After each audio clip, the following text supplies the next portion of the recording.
Good evening. I would like to call this meeting of the Canutillo School Board. Today is April 25th and the time is 6:01 p.m. And So, Madam Chair, before we call this meeting to order, I'd like to say happy birthday to you. It's our Madam President, and Ms. Trout will have a birthday on Thursday. Thank you. Right? Yes. Right? Yes. So, say happy birthday.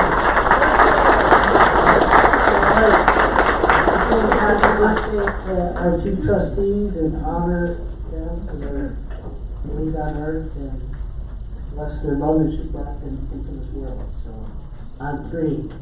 Right, I've ever heard someone sing, so I'm not a good karaoke person. So, ready?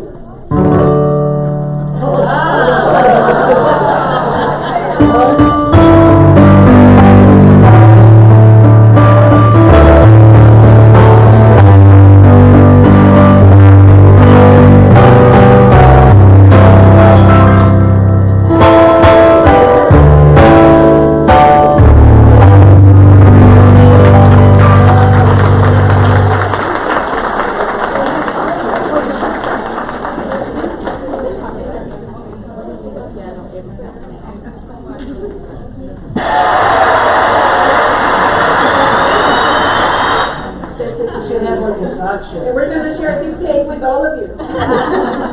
boy, we're full of surprises tonight. Thank you. Now you can call the meeting. Yes. Thank you so much. Thank you. So we'll move into item 1B, the Pledge of Allegiance.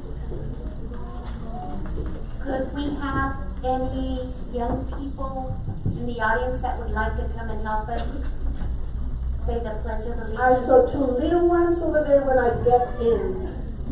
Yes, over there with the blue t-shirt. You. There you go. Courage. Orange shirt as well.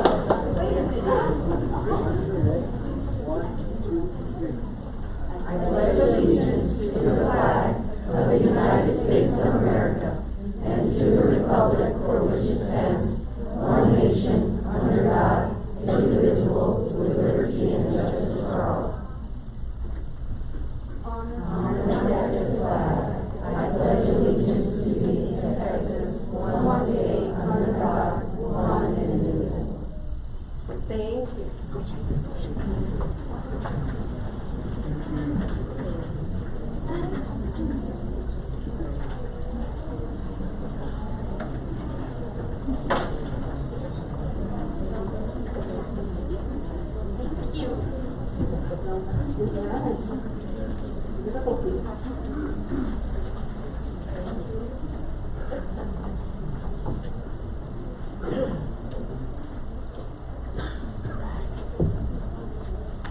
Next item is 1D, roll call. Ms. Barnes? Present. Ms. Correa? Present. Ms. Mendoza? Here. Mr. Rodriguez? Present.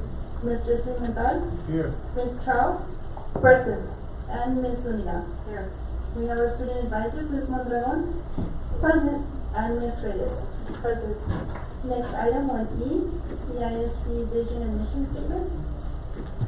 Could we have Ms. Borrego and Ms. Barnes read those for us? if you would be so kind. Which one would you like, birthday girl? Oh, it's me. Oh, you're voting. I'm good with the chip. Okay, I'll read division. Division, Cantillo ISD is the premier district. We lead today to positively impact tomorrow. Our mission, Cantillo ISD supports and embraces diversity in a multicultural society. Our school community thrives in a safe, engaging, inclusive learning environment. We provide equitable opportunities to ensure our future-ready students are inspired to explore, learn, grow, and excel. Thank you. Next item is item 2, board honors. Mr. Guerrero.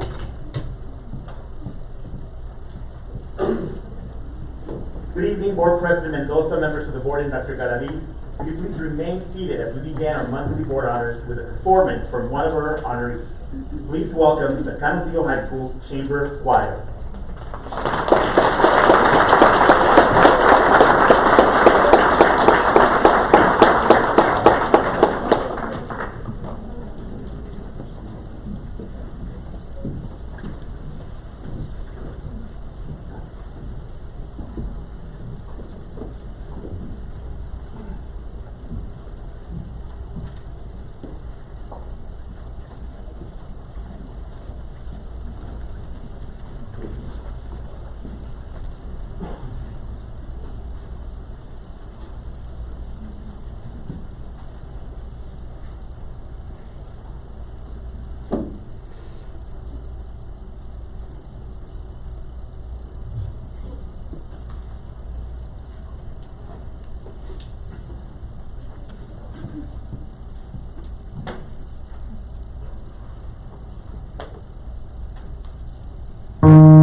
much. We have one last piece for you, and we're performing our competition music, so you're getting a sense of what it is that happened that day.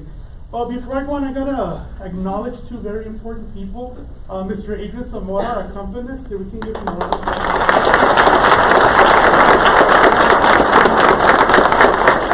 I also want to acknowledge the parents, you parents, because I know Saturday practice, Thursday practice, so give your parents a round of applause.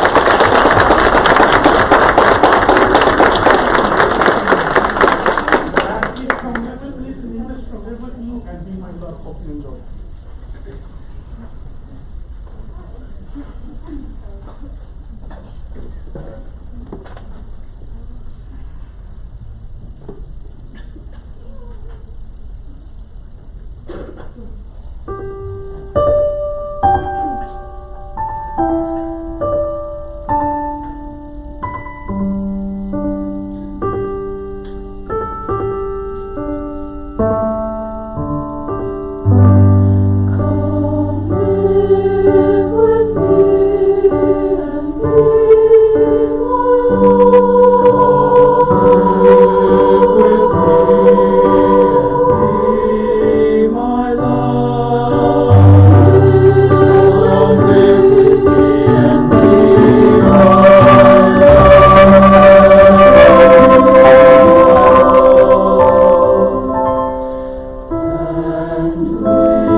Wow, we just got a little taste of what the rest of the region is already recognizing, that in Canutillo ISD, fine arts matter.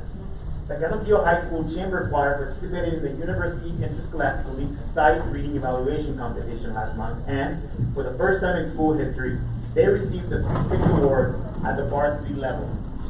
As a matter of fact, the choir received straight Division I ratings across the board from the judges. Congratulations, please help us welcome again and congratulate the Canutillo High School Chamber Choir under the direction of Mr. Guillermo Adams.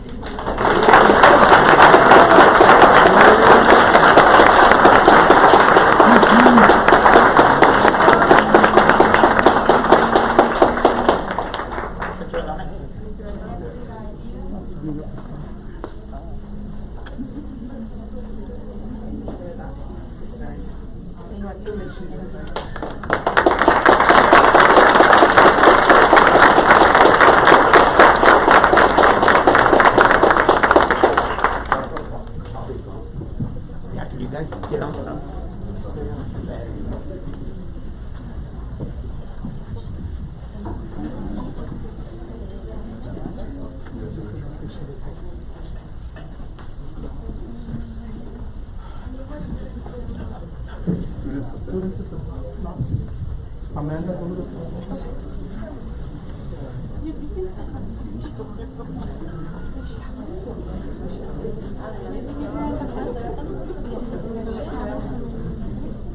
You want me to go to the back? Maybe just switch with.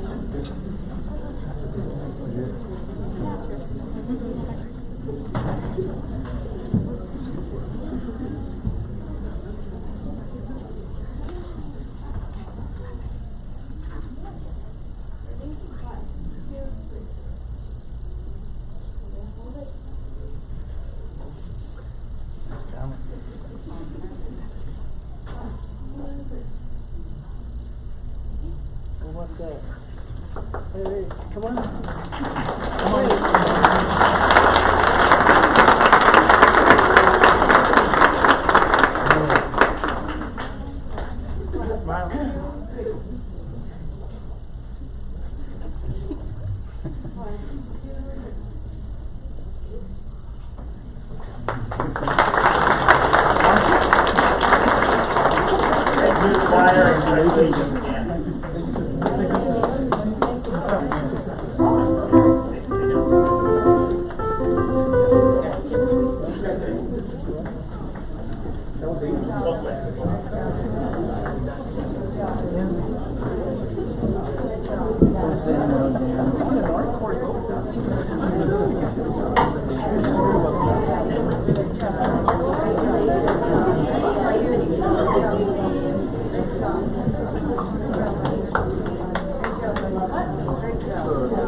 The future of choir performance in Canutillo looks particularly bright.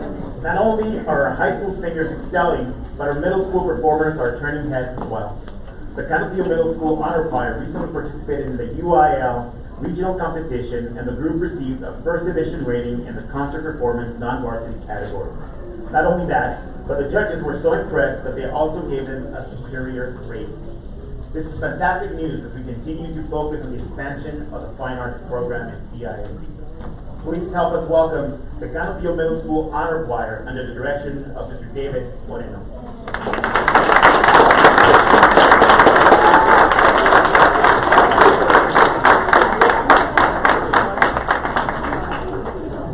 This way.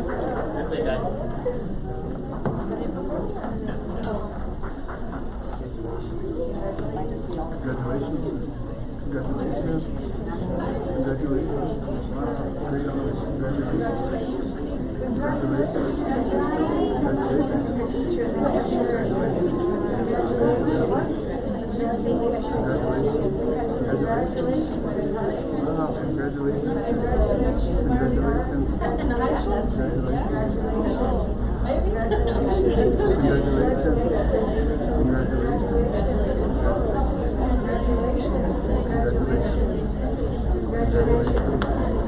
Congratulations.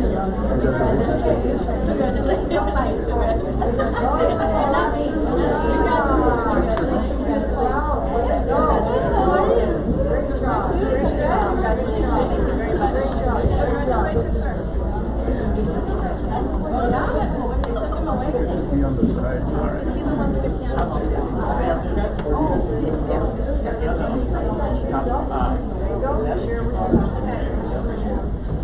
Actually, let the students get in the front. Yeah, let's.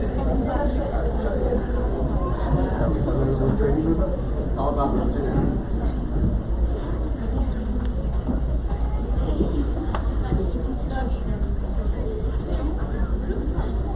There's 2 rows here, so if you want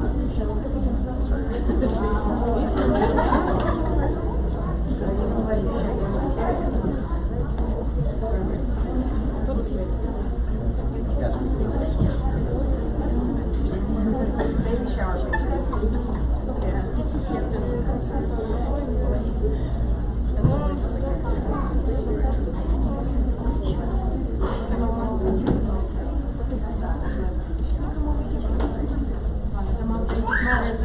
Somebody has smile. Which one's yours?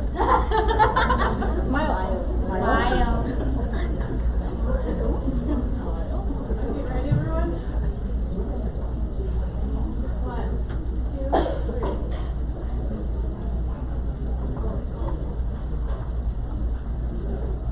Smile. 1, 2, 3. Thank you, guys.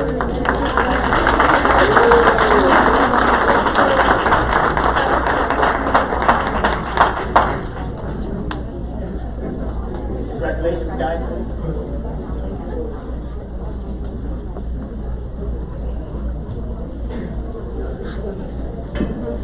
April is National Autism Awareness Month, and we didn't want to let the month go by without bringing attention to this important matter. Tonight in the audience, we have several members of the Canutillo ISD Special Education Department who are here to share with the Board of Trustees and the public some information and data regarding autism in our community. Autism Awareness Month, also known as Autism Acceptance Month, aims to celebrate and promote the acceptance for the condition that occurs in 1 in every 54 children in the United States. In Canutillo, we serve around 70 students with autism and provide them with services that go beyond instruction. Autism is a complex developmental condition affecting the patient's ability to interact, communicate, and progress with not just one but many subtypes. Individuals with autism are productive and thriving members of our society, thanks in part to programs like Project Search, which you will consider later tonight. Ms. Elvia Moreno, CISD's Director of Special Education, and her staff are here today to present the board with some information regarding autism and what CISD does to improve the lives of students with this condition. Ms. Moreno. Just a little bit. Of course. No, and this is for Mr. Samantha. Thank you so much. Appreciate it. Yes. Yes, sir. And that.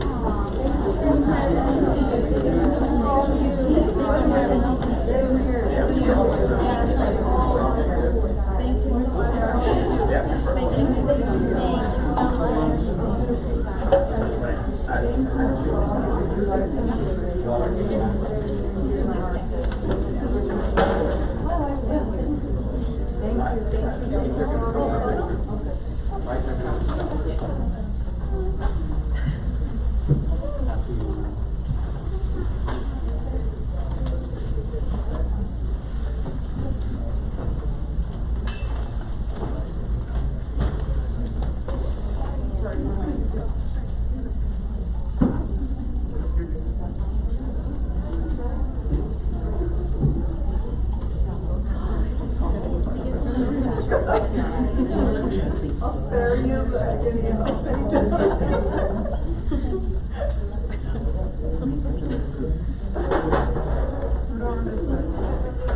Just a little. Come back.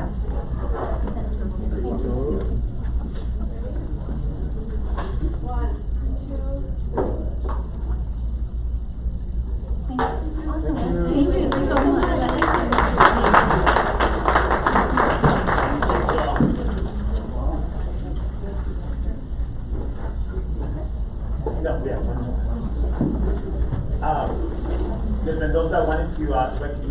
two former board members that are in our audience today, just acknowledge them. Mr. Salpayan, Mr. Espartarango are here today.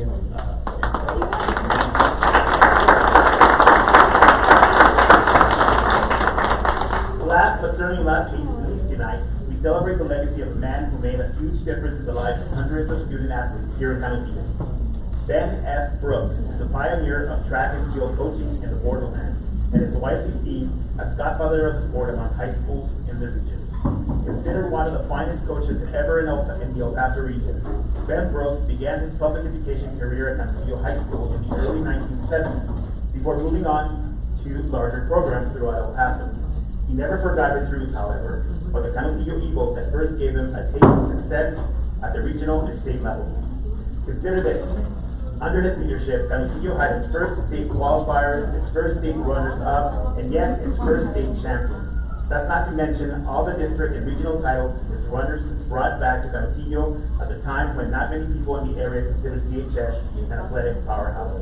His contributions went well beyond the track. He served in leadership positions for the El Paso Coaches Association, the Border Association of Track and Field, the Athletic Congress, and the Border AAU. His mark in Canantillo Eagle Track and Field was solidified just earlier this spring when the current CHS officials renamed the Spring Track League. Starting this year, the league is known as the Benny Brooks Invitational. Please help us welcome Coach Benny Brooks.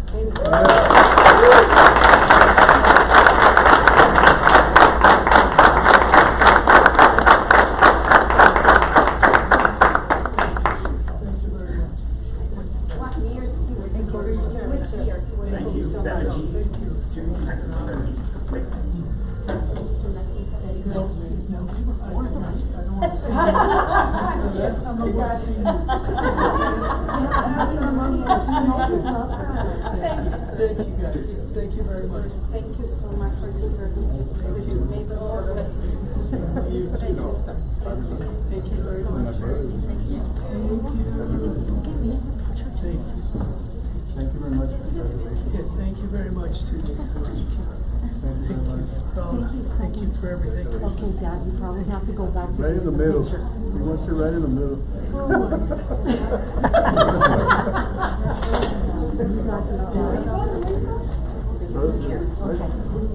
Here in the middle. Right here. Right in the middle. Am I catching? Okay. No.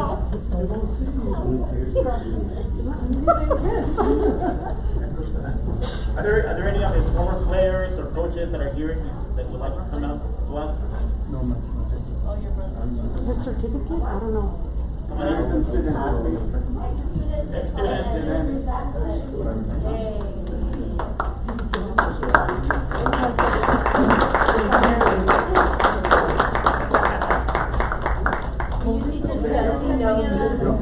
You all get down there.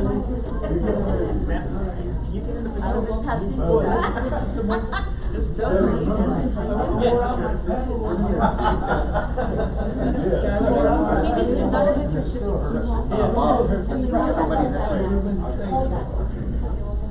Okay. Oh, she just ran That's all you want to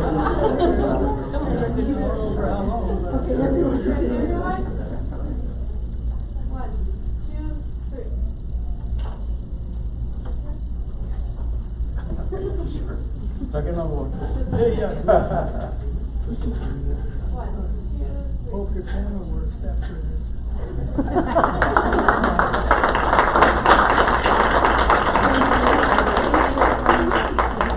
Thank you so much, Coach Brooks. Thank you, sir. Me too. I know it's okay, Dad. You got it?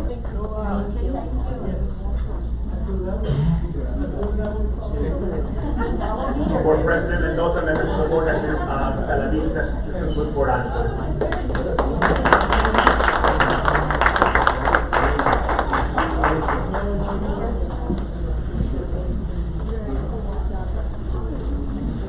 This was for the choir.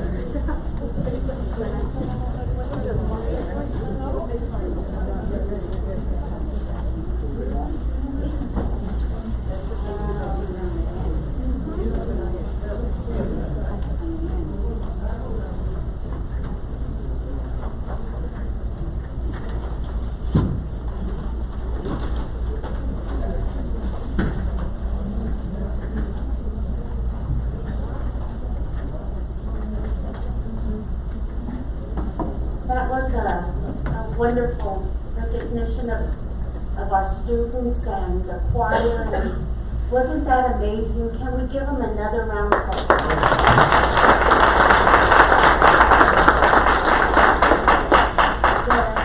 The people that work with autism takes a special person, and I'm very proud that we have them here at Canadillo. I want to thank you all from the bottom of my heart.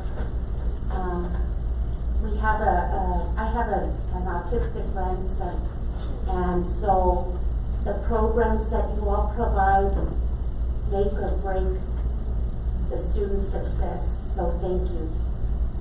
And of course, Coach Brooks, he was here when I was in high school, does that say anything? Thank you, Coach Brooks. We will always have you in our hearts. Jessica. Item 3, open forum. Any person wishing to address the board during the period reserved for public comment at a board meeting must sign up to be heard in accordance with District Policy BED Local. Each participant will be limited to 3 minutes to make comments to the board. The board is not permitted to discuss or act upon any issues that are not posted on the agenda for tonight's meeting. For further information on those policies, contact the superintendent's administrative assistant. For tonight's meeting, we have 9 speakers. First speaker up is Sandra Carranza, addressing the board on school choice vouchers. Lupe, are the speakers familiar with the time limit and our policy? Yes, ma'am. Thank you. The first speaker, Ms. Sandra Carranza. welcome, Ms. Carranza. Thank you. Good evening.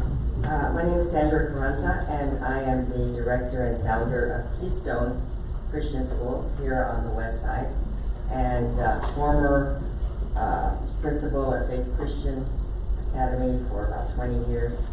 And just kind of thinking that because House Bill 8 has passed in the Texas Senate, that you all would be considering school vouchers, school choice, and would like to give a little bit of input regarding the benefits of that for parents who believe that a private or Christian or homeschool is appropriate for their children.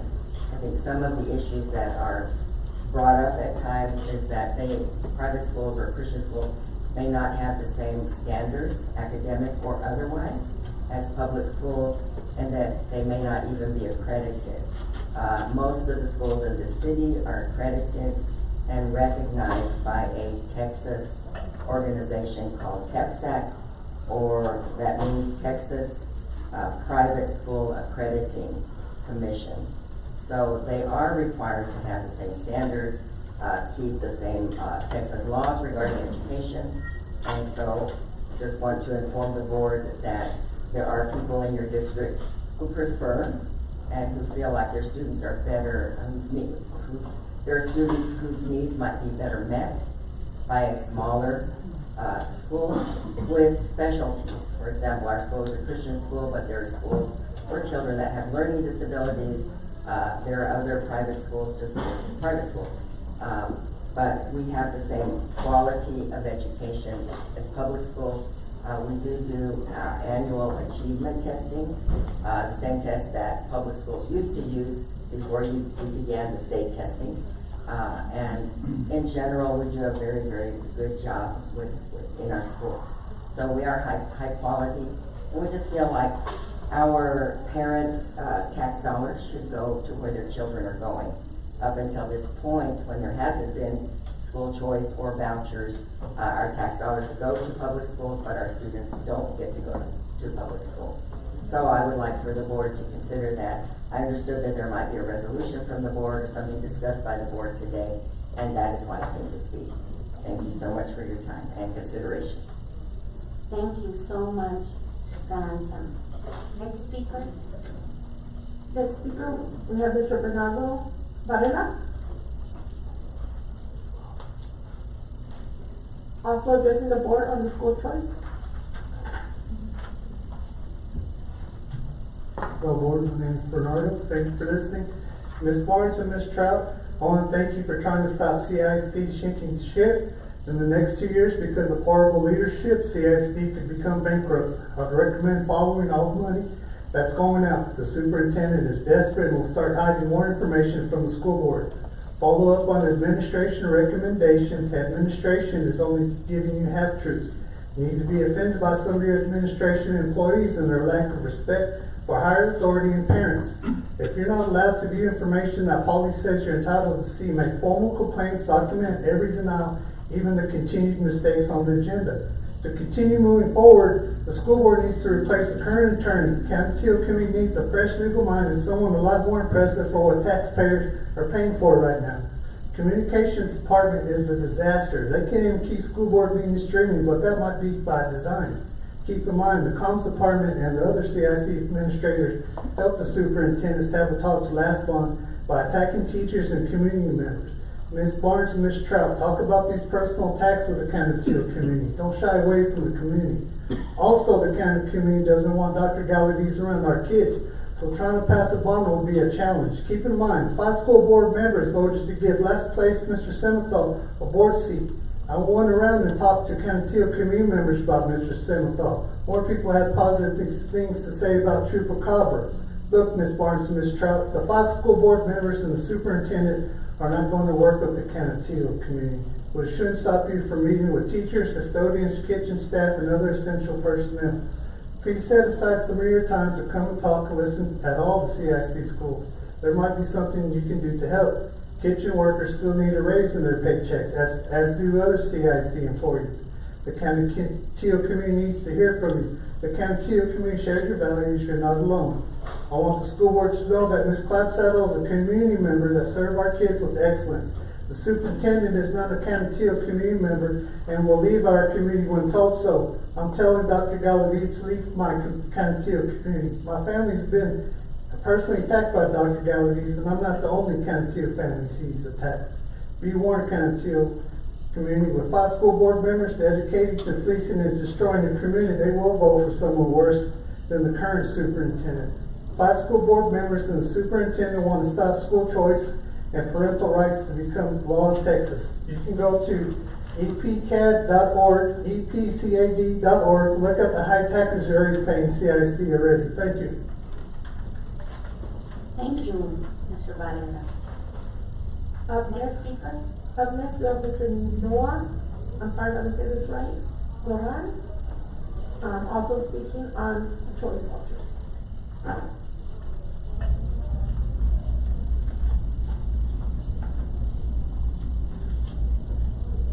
Good evening, everybody. My name is Noah Moran, and I'm speaking on behalf of my father-in-law. So, I'm here to address item 5A, discussion and possible action regarding approval of a resolution opposing vouchers. During COVID, Canateo District lost many students to homeschooling, charter schools, and private schools. The closed doors policy during COVID forced me and many other parents to exit the district. We had to find other alternatives for our children's best interest. We were fortunate enough to find a private school that offered face-to-face learning with actual teachers teaching in person. Keystone Christian School had another big plus, the no mask mandate. For the past 5 years, my children have been receiving high-quality education through private school. The resolution states that private schools are not required to meet the same academic standards as public schools, and that they do not report test results, graduation rates, and other performance measures to the public. Although private schools are not obligated to report, it does not mean they are not high-performing schools. The resolution also states that school choice already exists in Texas, which is correct. However, I want my tax dollars to follow my children. Why should my tax dollars stay with this district if they're not being serviced by it? If vouchers are approved, it should motivate the Canateo ISD to become competitive with other schools. Before, Canateo ISD wasn't concerned about students leaving elsewhere. However, with the vouchers, it will hurt the pocketbooks. Therefore, it's worrisome to you. Will Canateo ISD start listening to the parents and community?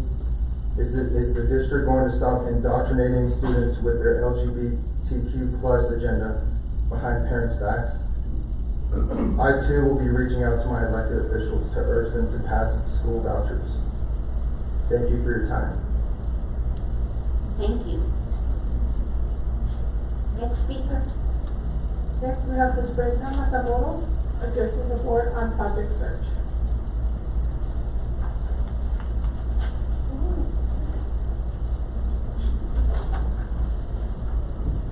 Welcome, Ms. Matamoros. Thank you. Good evening, Dr. Galavis and trustees. I am Brenda Matamoros. I am our transition specialist for the district, and I work with our high schools and our middle schools. And I'd like to talk to you today about Project Search. It's a program that we're extremely interested in for the transition program at the high school. Some of you may be familiar. So for ISD, we have it, and PKISD does have it. And they will be collaborating with us to initiate our program as well. Project Search is a program preparing young people with significant disabilities for success in competitive and integrated employment. This program began in 1996 and it's gone worldwide, global. It was based out of the Cincinnati Children's Hospital Medical Center, and the administrative team oversees a large international program throughout the world. Our Project Search partners here today will be us, the school district, and then we will also have a Texas Workforce Commission. We have Stephanie Martinez who will speak on behalf. Our community rehabilitation partner. We will also have our host business, which will be the Hospitals of Providence.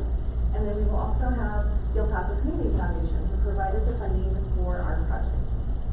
And we will all be here to present as part of our community partners. Project Search has grown from a single program at the site of Cincinnati to a large expanding international network of sites. It includes the many benefits that include they gain increased independence, students, confidence, and self-esteem. They obtain work-based individualized coaching and instruction, and they develop resources to be able to reach out to vocab, rehab, and agencies throughout El Paso. We also have a Project Search student, alumni, who is going to talk about her experience with Project Search and how it's really changed her life. So I know that you all will be having a discussion about Project Search later on today, and I hope you consider all the information that we present to you today. Thank you. Next speaker. Up next, we have Ms. Stephanie Martinez, also addressing the board on Project Search.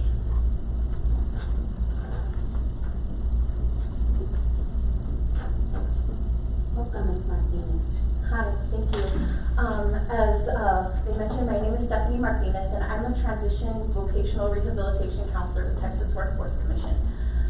It's a big mouthful. So I actually work with Ms. Matamoros there at Canantillo High School. I also cover districts expanding from Isleta all the way to Anthony, ISD.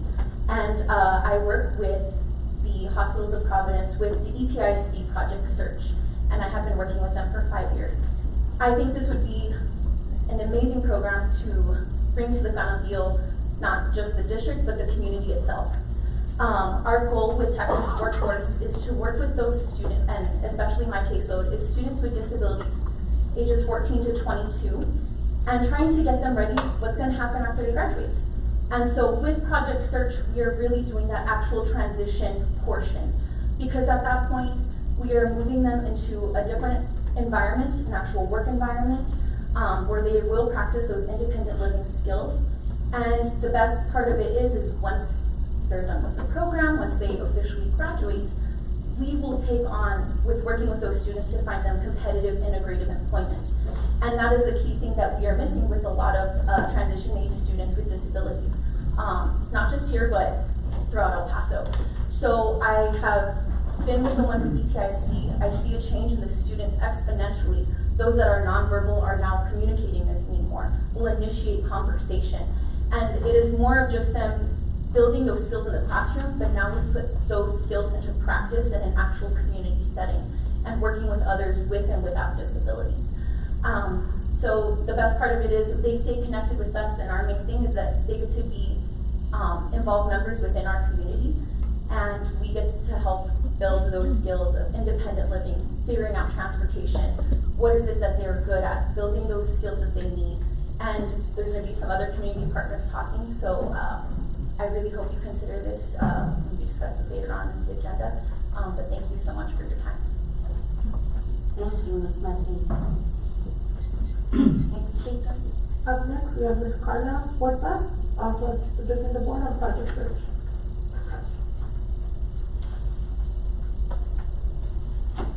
Welcome. Good evening, board members. My name is Carla Puertas, as mentioned before, and the Assistant Director for Empowering Hands. Empowering Hands is an employment service provider offering assistance and training for people with disabilities, starting from ages 14 all the way through 22 and adulthood. From learning about careers, gaining experience, preparing for interviews, to finding and keeping employment, which is our main goal. Empowering Hands offers support every step of the way. We have been serving this wonderful community for 10 years already. Our services include vocational adjustment training, job placement services, pre-employment transition services, work experience, job coaching, and most importantly, project search. And speaking of that, it is with great honor to be here today to talk about our partnership with this amazing program in collaboration with the Ganadillo District, the El Paso Community Foundation, the Hospitals of Providence Trans Mountain Campus, and the Texas Workforce Vocational Rehab Program. At this time, I would like to introduce Ms. Janice Maldonado. She's one of our project search coordinators and has done a wonderful job in our Hospitals of Providence, the East Side with the Socorro District.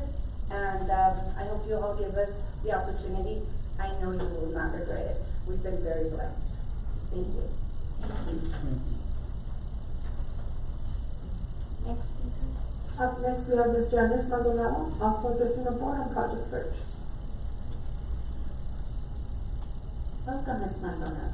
Good evening, board members. As Carla said, my name is Janice Maldonado, and I'm actually the project search coordinator at the East Campus.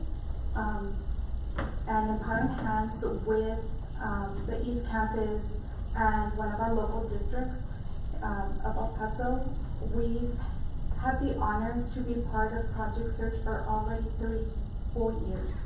And through those 3 years, we've had 2 years out of 3 that we've had 100% placement. So students were able to find jobs after the program and also towards the end of the program. And as we're finishing year 4, we're on the right track to another successful year. And I wanted to introduce Mr. Jaime Sosa. He will be your project coordinator for Ganadillo. And with guidance with our director from Empowering Hands, Dr. Puertas Ramos, who at the moment is at Midland having a new orientation with a new project search. We will be supporting him throughout this journey, as well as Ganadillo staff, and most important, Ganadillo students. And we look forward to continuing that partnership for many years to come.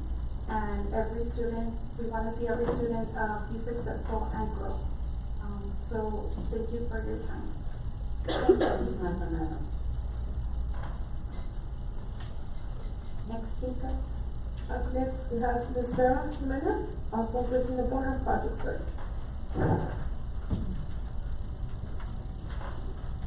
Welcome. Hi, my name is Sarah Jimenez. I graduated from project search last year. The project search that I was able to have an opportunity to gain new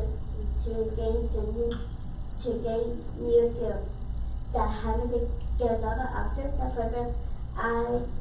I have been working at a young minor. I was doing as a hostess for a year now, where I have been able to use the skills I learned at the hospital like customer service.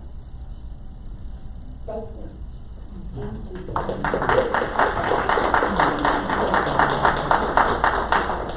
The rules are the board can't respond, right? Right. I can respond.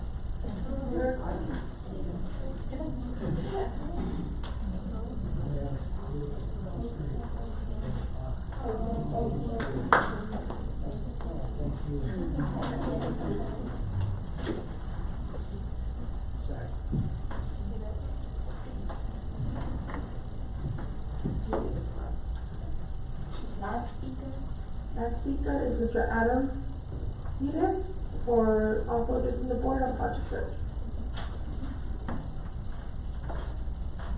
Good evening, Superintendent Galaviz and Board of Trustees. And I don't know how I can follow that, that last testimony. I think that's all you need. But I'm here on behalf of the El Paso Community Foundation.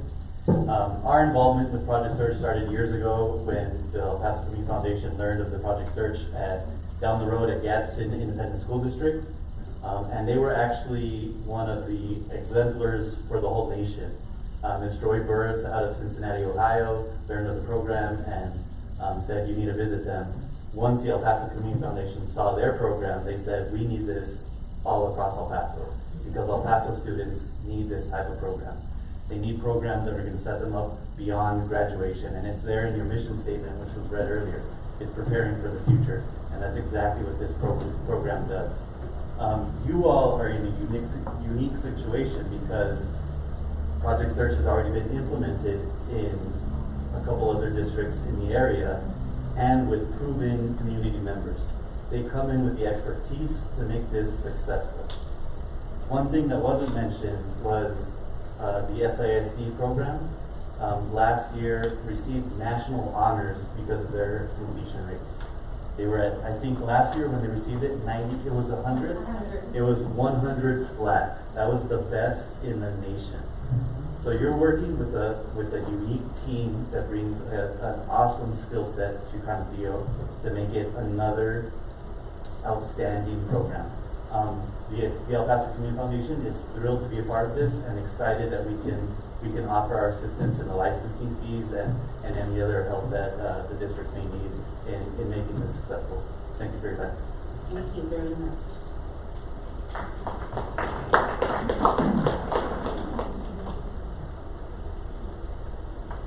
Does that conclude that portion? Yes, ma'am. Next item. Item 4A, Clementville High School graduation presentation presented by Ms. Marujo.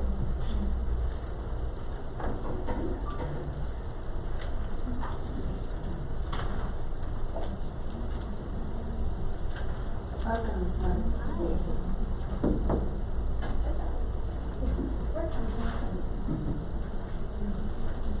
Good evening, distinguished board, superintendent, our student ambassadors, also our district leader, district leadership here from district office. Today, I get to tell you some good news about what's going on at Clementville High School. Our class of 2023 has done amazing this year, and they should be celebrated. We are looking at having a class graduate of 358 students. We expect to cross that stage and shake your hand, so I'm really excited about that. Of those, we know about 35 of our students are going to be represented in our top 10%. And we're very excited to tell you that 6 of our students are early graduates, so they've decided to cross that stage a little bit sooner. We are also very happy to let you know that about 1,400 hours have already been earned in dual credit. So our students are already making that gain into college credits. Today, I'm not alone, and that's a good thing because this is all about us working together. The counselors here at the high school will also present a portion of our PowerPoint and share information with you regarding our 23 graduates. Cindy, Good evening, everyone. So I'm here because I am a counselor at Clementville High School. I'm the 9th grade counselor and very proud to say alumni from Clementville. So go Eagles, right? It's always been a pleasure, and it's always been one of my major accomplishments that I have in my life is being part of the Clementville district. So we're going to take a look at our class of 2023. A huge congratulations to everyone, all the family of Clementville ISD. You know that this doesn't start in 9th grade when we get to getting them to that graduation. No, this started way before then, pre-K, and then we went through elementary journey, and then middle school journey, and then they came to high school. And it's amazing when you see those eyes, like those 8th graders that were just here right now. It's amazing to see them walk in through those doors and say, I am finally here. So we want to thank each and every one of our community members, our everyone that is involved with shaping our class of 2023. And we're getting them there to their final flight. So let's go ahead and start with the performance acknowledgements right now that these students have already earned. If you look at this slide, you can see that there are 32 students with the dual credit performance acknowledgement already earned. We have 46 in the bilingualism and biliteracy. And then we have 106 with the AP test. And then of course the ACT, the PSAT, the SAT, and the ACT.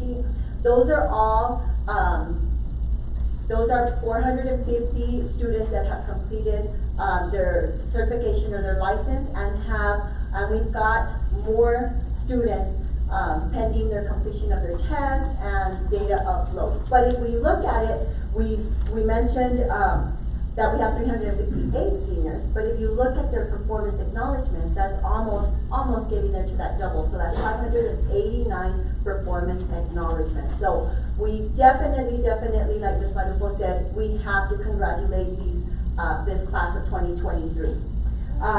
So then as we go on to our next slide, we want to share a little bit about all the support that our counseling department helps our students get to that final destination, which is walking across that stage. So one of these options that we have is the individual graduation committee. Those are called IGCs, and I think that's probably how you all have heard them.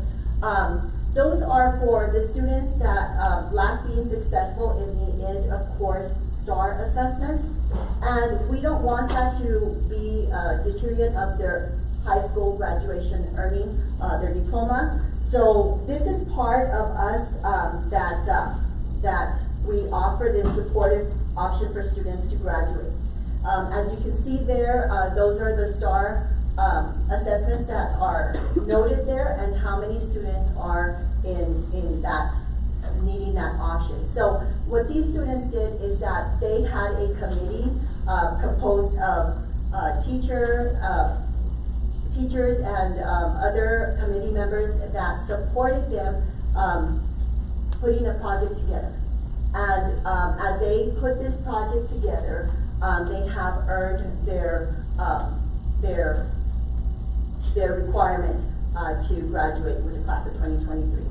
Those were completed in April the 14th of 2023, but all these kids are back on track, and we're happy that we were able to provide that. So we just want you to know that there's a lot of great opportunities happening at Ganadillo High School, and these students are taking advantage of it, and they are ready. They are college and career ready, and we are incredibly proud of them, and we want to continue and see you all when we see you guys up at the stage. And they all cross over, and you're going to see the smiles on their face. So thank you so much. Amanda. Good evening, everyone. I'm Amanda Blake, one of the counselors at Ganadillo High School. I will be going over the senior steps to success. We have some seniors that experience credit loss due to attendance, and the way that we support these seniors is we meet one-on-one. We have an attendance review committee, we have an attendance team to meet with them and to see what we can do and develop a plan so that they can recover those credits. We also have the seniors work throughout the spring intersession, and we also give them options to work on their hours on Saturday as well, Saturdays and after school as well. We also have ongoing review that continues to help seniors complete hours and reach that finish line, which is we want them to graduate. Okay. We also have 18 students that attend it's called TOA, the Opportunity Lab, and that's for seniors that work better in a different environment. They're lacking credits, and we give them this opportunity to attend the Opportunity Lab, not the lab, the Opportunity Academy. This way they can earn their credits and try to graduate as well. With the No Senior Left Behind, what we did to build success for seniors, usually we all meet with our seniors, see what their needs are to meet those graduation requirements, which consist of performance acknowledgements, meeting the end of course exams. And by doing that, we meet with our seniors face to face. That way we can build a rapport with them. They get to know us and we get to know them as individuals as well. We want to see what their needs are, which are graduation requirements, and what their wants are, meaning post-secondary plans. So as you can see here in the slides, these are the steps that we've come up with to help them reach that goal and cross that finish line. So we are very proud of our class of 2023. In the spring, for the No Senior Left Behind, we also contact parents, communicate with our students, and check and monitor their progress. See if they're missing any credits, and see what we can do, what types of interventions we can do to help them graduate. We also support the family. We have face-to-face meetings. We call the parents, the students. We also have the parent liaison help us contact the students and the parents that are hard to contact, and they'll go in and do home visits. So this is pretty much it for the No Senior Left Behind. Now we have Mr. Conchola.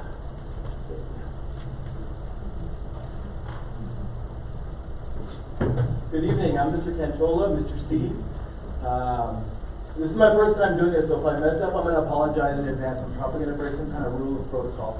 But before I get started, I'm supposed to talk about the financial aid money, and it's an easy thing to gauge success on, but what I want to do beforehand, I think I need to do this.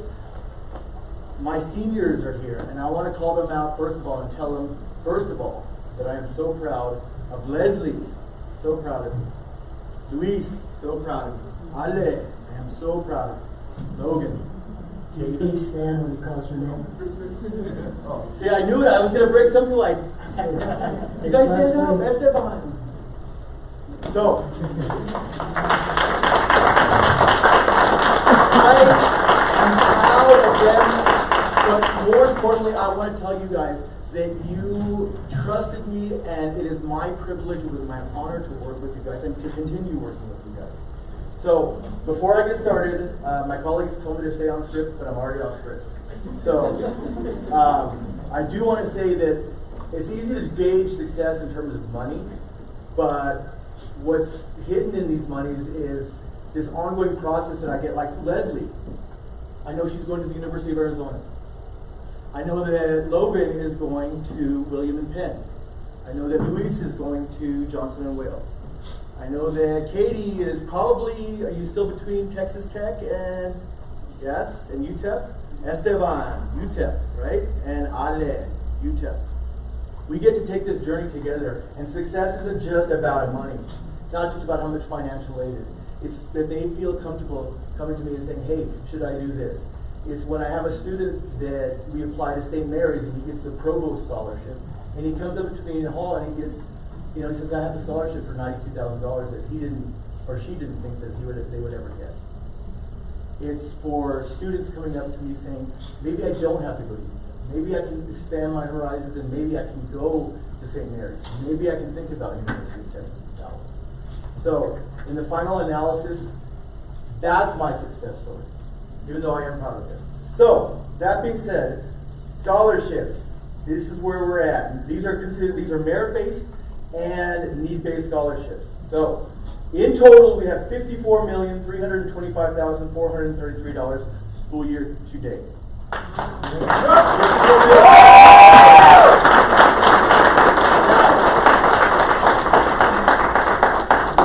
Approximately 50% is merit-based. What that means is that they meet some academic criteria set by the school, whether that's GPA and or SAT or ACT scores. And that's what I'm particularly proud of. So, the breakdown is University of Texas at El Paso, $6,340,524.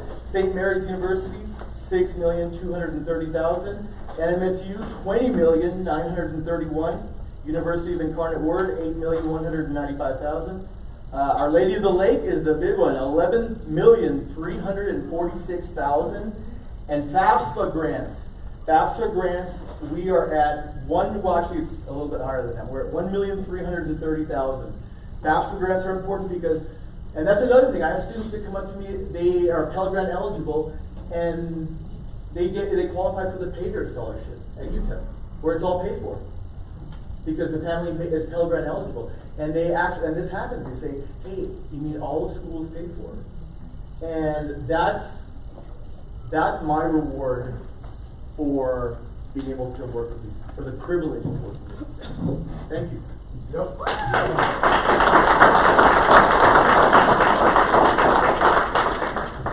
Good evening, my name is Veronica Vasquez. I'm one of the counselors at Canadillo High School.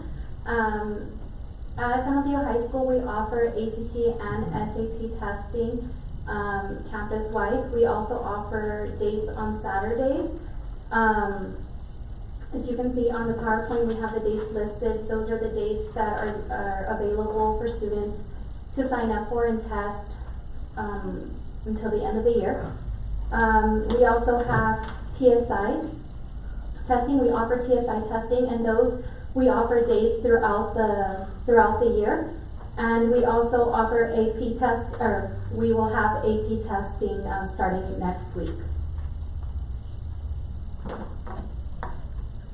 As far as college applications and college readiness, you can see that we have numerous seniors that have applied and have been accepted to multiple schools. Specifically, you can see the numbers for our local colleges, and we ask that our seniors have multiple options, and so we ask them to apply to not just local colleges, but to different colleges around the country. You can see that our FAFSA completion, we have, which is now a state requirement. Our we have 90% FAFSA completers, or students have completed, or 90% of our students have completed FAFSA, which is a state requirement.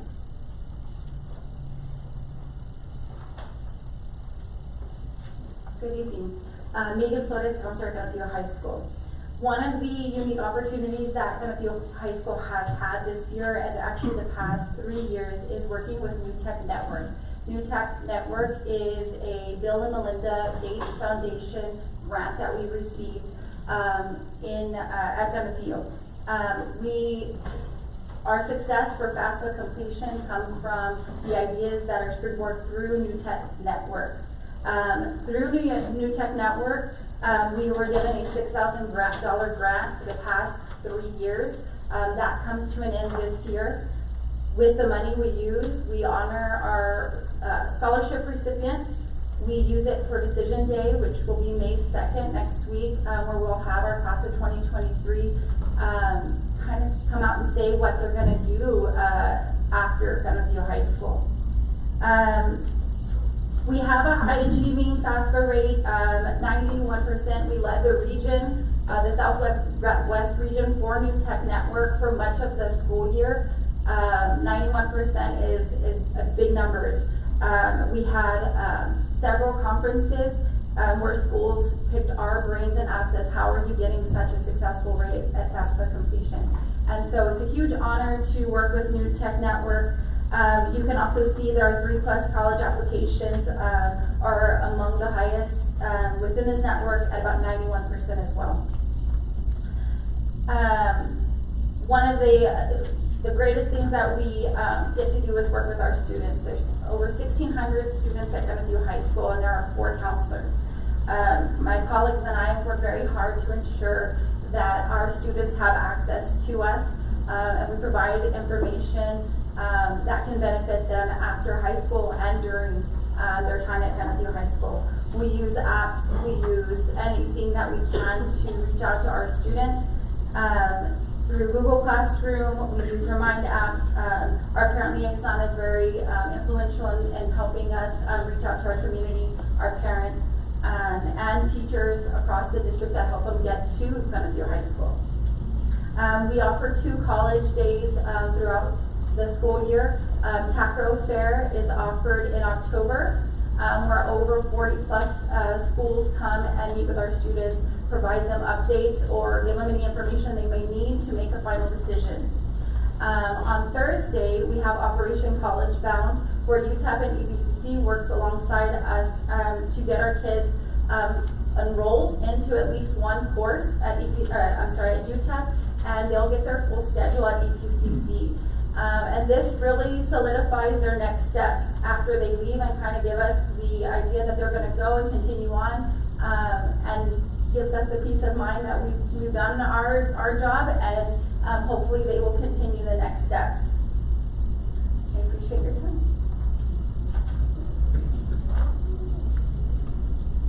Thank you so much. You hear the wonderful news happening at the Canadale High School for the class of 2023. It's a great opportunity to present this to you, but more than anything else, it's a great opportunity that we're giving our students. So please, come and join us for our celebrations, Operation College Bound, our decision day, and of course the big day, which is the 31st of May, in case you didn't have that on your calendar. We love to have you there, of course. We want you to shake all of our graduates' hands, and we certainly hope to increase our number and not have any situations where some of our graduates, they have a little situation and they fall short. We are pushing every single effort, turning over every single stone to make sure that we're giving them every single opportunity. And you can tell that this is not an endeavor that we do on our own. It's not one person. It's this entire team. There's people in this audience, it's some of our students. It's also people that are at the high school. They work effortlessly and tirelessly to make sure that we're doing the right thing. So we also have Senior Week, the last week there in May. If you want to come out in the afternoon, enjoy festivities, a lot of fun and controlled chaos. We hope that you come out and join us. It was a pleasure to meet you all. Thank you. This is a whole new experience for me as well. So we appreciate your patience with us and making sure that our nerves don't get the best of us. Thank you and have a good evening. Any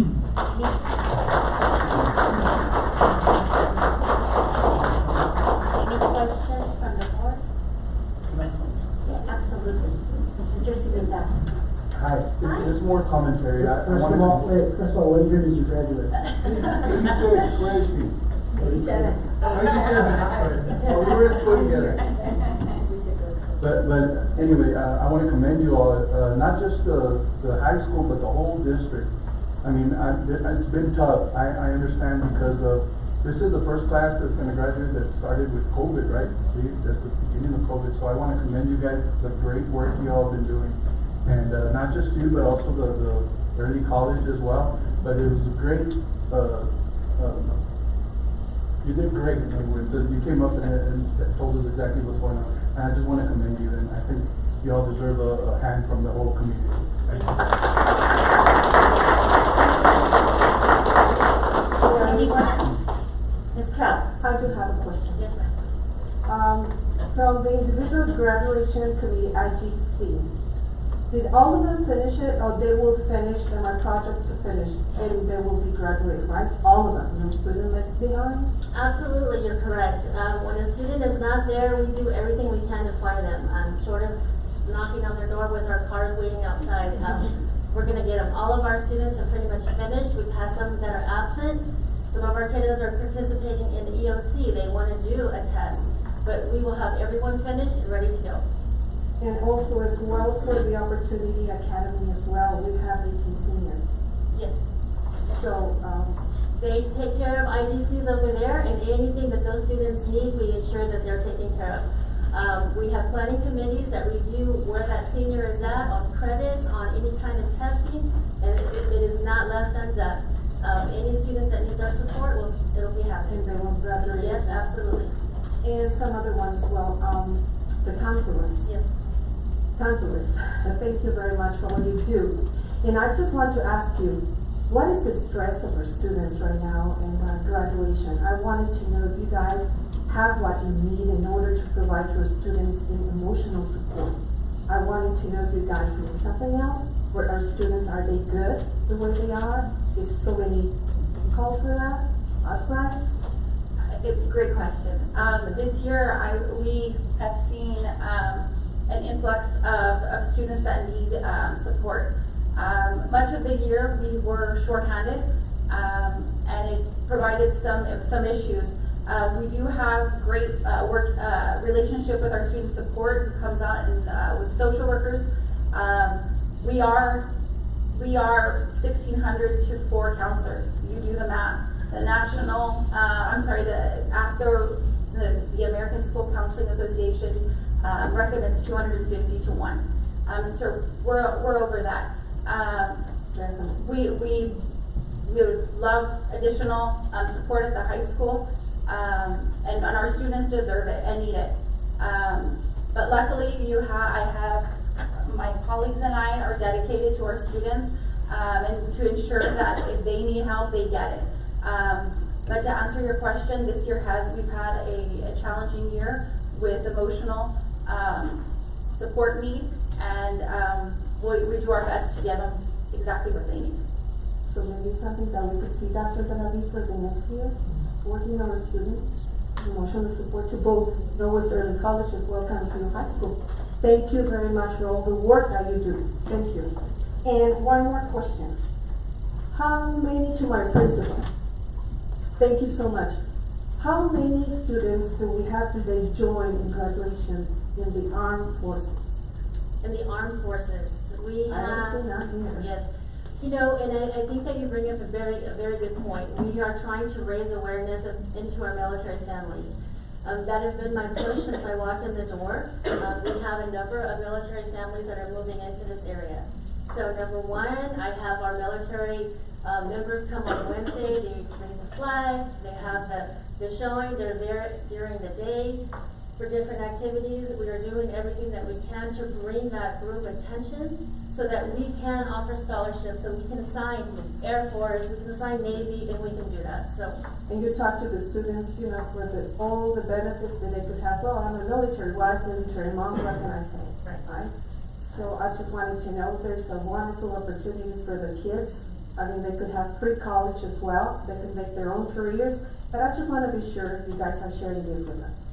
We are, and it is my push to increase that. I also am planning ASVAB testing for next year, not for just the recruitment, but for the career interest. And so this is one area that I'm absolutely tapping into and working with. Because sadly, I don't see none, but hopefully the next year we will see this number change. We are going to see that. Thank you, Madam Chair. Appreciate that. Thank We you. have one more question, Ms. Davis. Oh, I want to thank all of you guys. I want to thank you guys, the counselors especially, that they let me go into the counseling center and just hang out. And not just hang out, but I not hang out. That sounds like that I'm able one way or another. That I'm able to talk to them, and that they always have an open door for me, and that they're just very welcoming. Ms. Maruco, thank you for stepping up when we needed to. Mr. Conchola, thank you for helping me with all my college applications and my FAFSA. And just thank you guys very much. You guys do amazing work at Canfield, and we're very grateful for it. Thank you.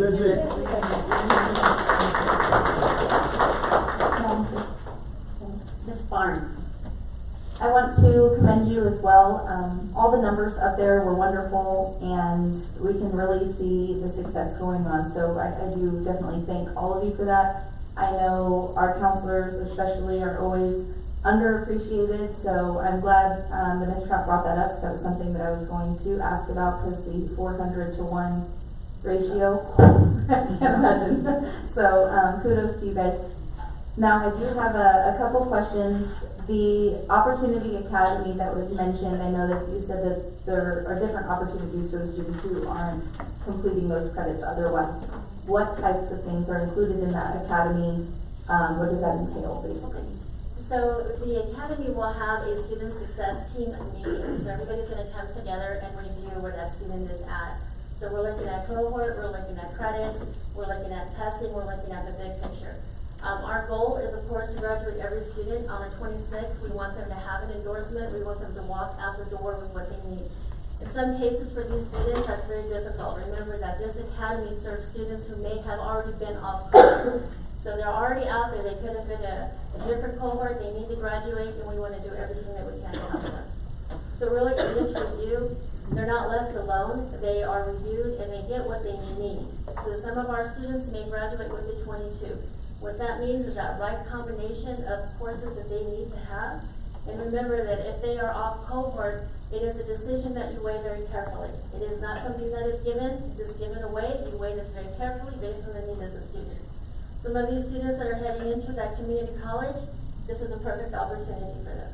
If they are attaining that 4-year university, this is where they want to be, everything will happen to make sure that they have that 26. They're walking out the door, they have the tools that they need to get into that university. And in regard to the attendance committee team, who all is part of that team? Well, if y'all like to come on in, we will take you. No. You know, it's been all of our team. We have teachers represented from different contents. We have our LPAC members, our representative, our special ed is in there. Our core, you know, so you're looking at your science, social studies, your English, and your, thank you, Matt. How can I forget Matt? I'm sorry, Matthew. We also have our attendance clerk there because, you know, when you go back in time and you start trying to count those absences, it's pretty difficult. So you definitely need some help. We also have the administration. One of us is sitting in there, and a counselor is there too, because we need to have some information translated to us with respect to what that student needs. Sometimes a student can have a lot of credits, but it's not the right combination. So. And that committee starts as soon as the students drop below the 90%. Is that the goal? That is our goal. We know that we do have some catching up and making sure that everybody's where they need to be. And so we do this all day long and make sure that our kids have that opportunity. The parents are involved, our students are there, and those are the two most important factors, because who can speak to the history of the student better than the student themselves and the parents? So we need to take all this into consideration.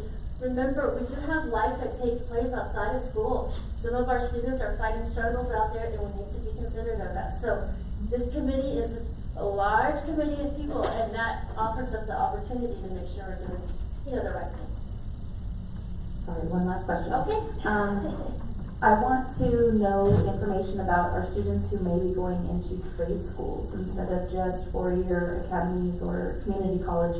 I think especially with our CTE program, we have a great program in place for them to be able to do so. And so I feel like we need to acknowledge those students and make sure that they are acknowledged just as much as our students who are going to a 4-year, because that's very important.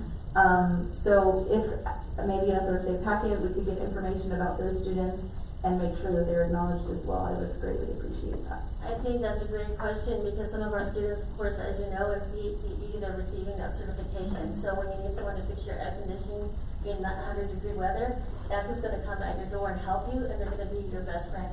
Because I will get that information for you and have that ready. Of course. And I believe one last question from Mr. Rodriguez. I'll try to make it brief, but in regards to board technology, I think that's ways where we can do some of those certifications and do it in-house instead of it going to a private school later and then actually, having to bear the cost of it. So I think we need to continue to work that internally and do that. But one thing, going on the dual credit, one of the things, as we know, research shows that if you have to are you able to hear me, or is it? I can hear you. So we know that research shows that if you have to follow college coursework, more than likely you're going to continue to either go for an associate's or some type of certification, as well as hopefully a bachelor's, and continue thereon. Is there a way to disaggregate that data? I know we have the total amount of hours, but let's say how many students are actually 12 or 15 hours of that? Because our goal is to continue to expand the dual credit, so that way it's part of the system. So if you want more specific for each individual student, I can absolutely get that together as well. That doesn't need to come, but that would be something to look at, just because of, as we know, what the research shows on that. And then the other thing, and continue to, I saw the bilingual and biliteracy certification. How do we expand on that? I actually met with the Secretary of Ed and had a great meeting with him and some of the staff in regards to that. But how do we expand? And I believe the U.S. Department of Ed has some funding as well as ways of going about it. So I think it's important, and I know Mr. Joyner is a big advocate of that as well. So as we know, it shouldn't be biliteracy, it should be tri or, multiple languages. Continue to add. Not only do we know in the research, it shows that students are going to gain by working both languages. There's so much more to gain. So how do we expand on that would be something great as well. Thank you, and thank you again. I know being, mentioned COVID, the tough times we're in, interesting year, but we're getting there, and it's exciting to see our students walk across stage and we all pay them. So we appreciate that. Well, we appreciate your feedback, and this is what makes us, more successful. It's the feedback and it's the ideas that we take back and we plan, because there's really nothing that is always meant to stay the same each year. We have to challenge ourselves. So thank you for the feedback, and I'll get that information to everyone. Thank you. Madam Chair, I just want to thank Ms. Bueno for your admin team, especially those counselors. Yes. who all were there with my babies, my part of this community. My babies graduated and walked that stage 2018 and 2020. Also thank you, because in the junior year, it's possible you have the juniors do their college. Can you elaborate on what you make the juniors do, please? It's not just me, it's my counseling team. But I I'm get just your the emails. one that sends the I get- emails, yeah. But we all work really well together. So using our program Naviance, which Ms. Flores mentioned about that grant, Naviance allows for the students to complete an interest inventory form.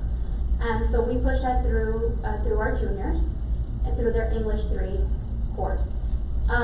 In that interest inventory form, they ask the form asks questions like if they want to stay close to stay close to home, if they want to stray away from home, if they like cold weather, if they like warm weather, if they're interested in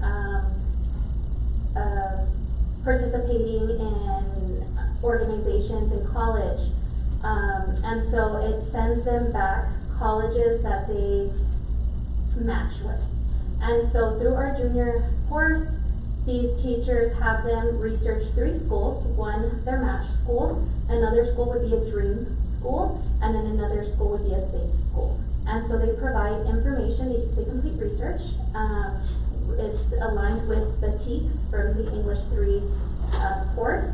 And they complete research, and then we ask them to then present that research over at the gym to teachers, to Dr. Galaviz, to our, we invite people from all over the district.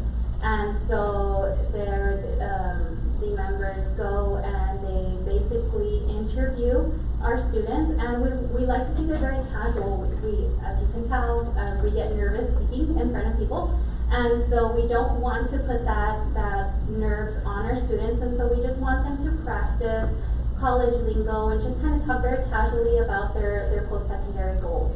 And so this was our 2nd year doing it, and we've always got very positive feedback, and we thank you, Dr. Garaviz, for attending, and I know we have Dr. Ms. Ariano, and Dr. Kearney, Dr. Rico attend, and we always get very positive feedback, and so we hope to continue that and do it again next year. No, I think it was great because, and I'm gonna say this, and I'm gonna say it, but one of our babies said, I don't want to go to college. I just want to build computers. I don't need to go to college. And so that's the reality we are today, is that thing that you graduate from high school and you go to a 4-year degree and then you get married and was that white picket fence and have kids. You and I were talking about that. Yes. About the reality is, and I thank you all for creating those opportunities for our kids and giving them all options of not just college or trade school, but not going to college at all, and just doing whatever they want, and living life and being happy. Absolutely. And one of the presentations, actually multiple presentations, touched on what Ms. Trout said. Instead of doing the 3 colleges, they did the 3 branches, or they chose 3 branches of the military and presented on that. So I mean, we encourage them to explore all routes, not just college, not just a 4-year university. We encourage them to explore a 2-year university, trade schools, military. We want to encourage them, and we love them, and we want them to do and help them get to where they want to go. And so we encourage them to expand their options. I also like to thank the dual credit, because we have, from class of 2020 that I know of, Coach Ramirez's son graduating Diego in 3 years from Texas A&M. We have Miss Ariano's daughter graduating 3 years from UTEP. So that saved you lots of money. So again, any opportunity that we can put in the high school, but I really want to thank you and Mr. C, because again, you helped my babies also. Yes, thank you for your support. We really appreciate it.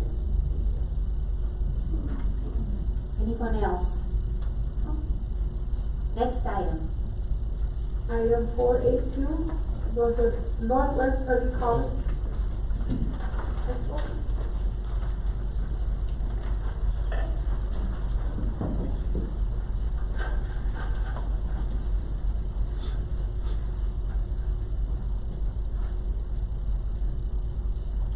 Welcome. Good evening. Board President Mendoza, Board of Trustees Dr. Galavis. So just going to highlight some of the accomplishments of our graduating class. One thing I do like to mention is that early colleges have a misconception or a perception that we handpick students and that we have gone through and decided which students we want, when in reality we do have our demographics mirror that of Canisius High School. So we're not cherry picking students, we make sure that our demographics match that of the rest of the district. I go a couple down. So we're not, our students accomplish a whole lot, and it's not without the help of our counselor, Ms. Franz, our college readiness teacher, Ms. Baird, and our social worker. All of our students, as juniors, we take an ACT and PSAT prep course. As seniors, they take a Gateway to College course where they get assistance with FAFSA, scholarships, essays, and applications. We constantly have speakers come in from different colleges and universities. Students practice PSAT and ACT strategies to improve test scores. Our counselor and our college readiness coordinator holds several senior parents individual meeting plans for graduation. We do it at the end of the junior year, beginning of their senior year, the middle of the year, and right before graduation. Our social worker helps us with various referrals for students who are needing a little bit of extra emotional support, and she kind of works with us to send referrals to Emergence and a couple of other agencies as well. Our ACT and SAT performance continue to go above not just the area, but the state as well. We've had 100% of our seniors took the ACT with an average score of 21, and 96 have taken the SAT with an average score of a 1030, which is much higher than the average score for the state. Because of the work that they do with SAT and AP, we have 14 students who are National Hispanic Recognition Award recipients. That makes up about 20% of our senior class. Our students also have the opportunity to go and start at UTEP early. So while the number is smaller than previous years, we've also have been able to expand some of the college classes that we offer. So this year alone, we've been offering Calculus 1 and 2 and the college physics, which has a lot of math prerequisites. So the students have actually kind of held off so that they can take it on campus with our teachers before they go off to UTEP. And then the scholarship data. A little update, as of today, we're at about $13 million in scholarship money. That is $885,714 per student. So that's 70 graduating seniors compared to last year. We had 95, and they graduated with 15 million. So we're pretty close with 25 less students. All of our students have completed the FAFSA. All seniors have applied for at least 4 scholarships. Everybody has applied to more than one college, and they have accrued 6,147 community service hours. In terms of scholarships, we do have 2 students who are Youth Terry Scholars, which gives them a full ride. They get to live on campus housing. They do a semester abroad. We have 1 Westbridge match to Tufts University, and we had 1 Gates finalist. Additionally, we do have 3 students who have signed to join the Navy, and we have 3 more students who are in the process as we speak as well. So the students do have, we work really closely with the recruiter, Staff Sergeant Roberts, and what he does is he comes in and actually shows the students, if you want to be a nurse, you want to be a doctor, you can go this route also. So you don't have to just go straight to university, or you can go to university and then come with us. So he's shown the kids a couple different routes, and it has been a good fit for some of our students. On the next slide, you can see most of our students will be going to UTEP or NMSU. We do have students who are going to UNT, UT Arlington, Texas A&M. 7 students will be going to other schools, such as we mentioned Tufts, Williams, Texas Tech, UNM.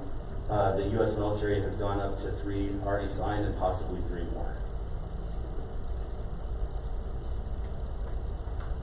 As for our goals, all of our students are going to graduate high school. All of our students will earn up to 30 hours. And actually now I believe all of our students will earn up to 45. 69 out of the 70 will earn between 46 and 59. And we're projected that 65 out of the 70 will earn an associate's degree.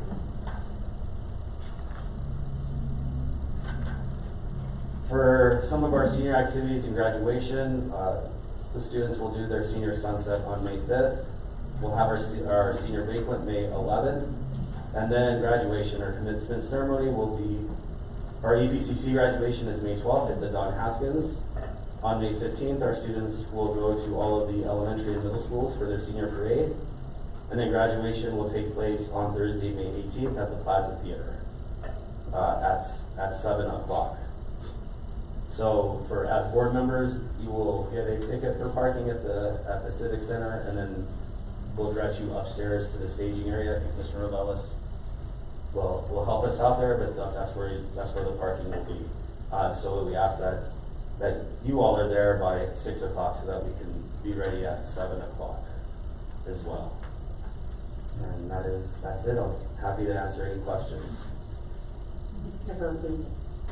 Just real quick, going back to some of the great work, as you mentioned earlier, that the institution actually mirrors what our community looks like. And the biggest pride that I take when we first created it was the fact that we knew we were going to take those demographics that mirrored our high school and had tremendous success, and we did see that, whether it was special needs students, 504, so there's a wide mix, and we've been able to see tremendous success with high expectations. And so, going back to, is there anybody, and I should have asked this on the other one, I know Mr. Byron had brought it up last year, which was any of the academy, like the Naval Academy, the Air Force Academy, West Point. I actually attended a West Point graduation, and that was such an eye-opening, and a huge opportunity. And I know we've had some of our students in the past. Have we looked at that as well? We have talked about it. The students this year primarily, actually I didn't even, when you talk about the military, although it's not our main focus, because they're walking out for 2 years, they're already planning on going to UTEP and MSU. I think what's helped us is the recruiter, Staff Sergeant Roberts, came onto campus, and he was really open about what he wanted to do at our campus. It wasn't a traditional, I have to hit my quota. type of thing, and he said, I actually just want to talk to the kids and see what they want to do, because it is a good opportunity. He's like, I have 3 degrees. So he does come on campus and he walks around and talks to the students, and kind of shows them the different avenues, and he does bring in doctors and other individuals from base to talk to the students about, I'm a doctor, this is the path that I took, and this is how the military helps me. So I think the more that he's on campus, the more students might see the interest in going to the Naval Academy or West Point. And is there any other programs exposing? I know I was lucky enough to go with my niece to the UK, and we visited like Oxford and some of these others. So it's just, I think exposure does help. But how do we provide either opportunities or what type of programs are out there for some of our kids to, I'm a big UTEP fan. I graduated from UTEP, but I didn't want to see how more of our kids, and then the Terry Scholars, the Bill Gates of it, all that is so, it just brings so much pride when Natchez comes. I know there was some board members that were against it, some probably still, but I think it's a huge investment in our community, and that is able to do. Is there like any other programs or opportunities? I know the high school did. Your kids go to like Brown and Dr. Dudley's. Wasn't there how can we help you all invest into something like that where they could go up, like state? Yeah, I mean, that's what it comes down to, so that we could take the students. I mean, by and large, what we can do on a bus is really the extent. It's more than just visiting. I mean, first of all, the academies is very, very selective. It's not, you got 2, usually the general, son of the general, and it's very selective. It's just not going to apply. I remember when I was looking at that, they took us over the Army to West Point. It's such a long process, right? Just as a parent, it's like, I'm not going to go through this. I can just send my kid to UT. So it wasn't in my. I'm just saying it's a very. Because I met with representative in that school.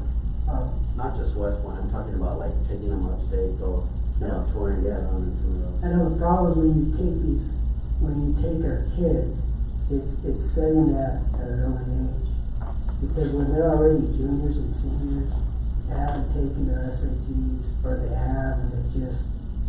Because you have to get a competitive SAT, ACT score.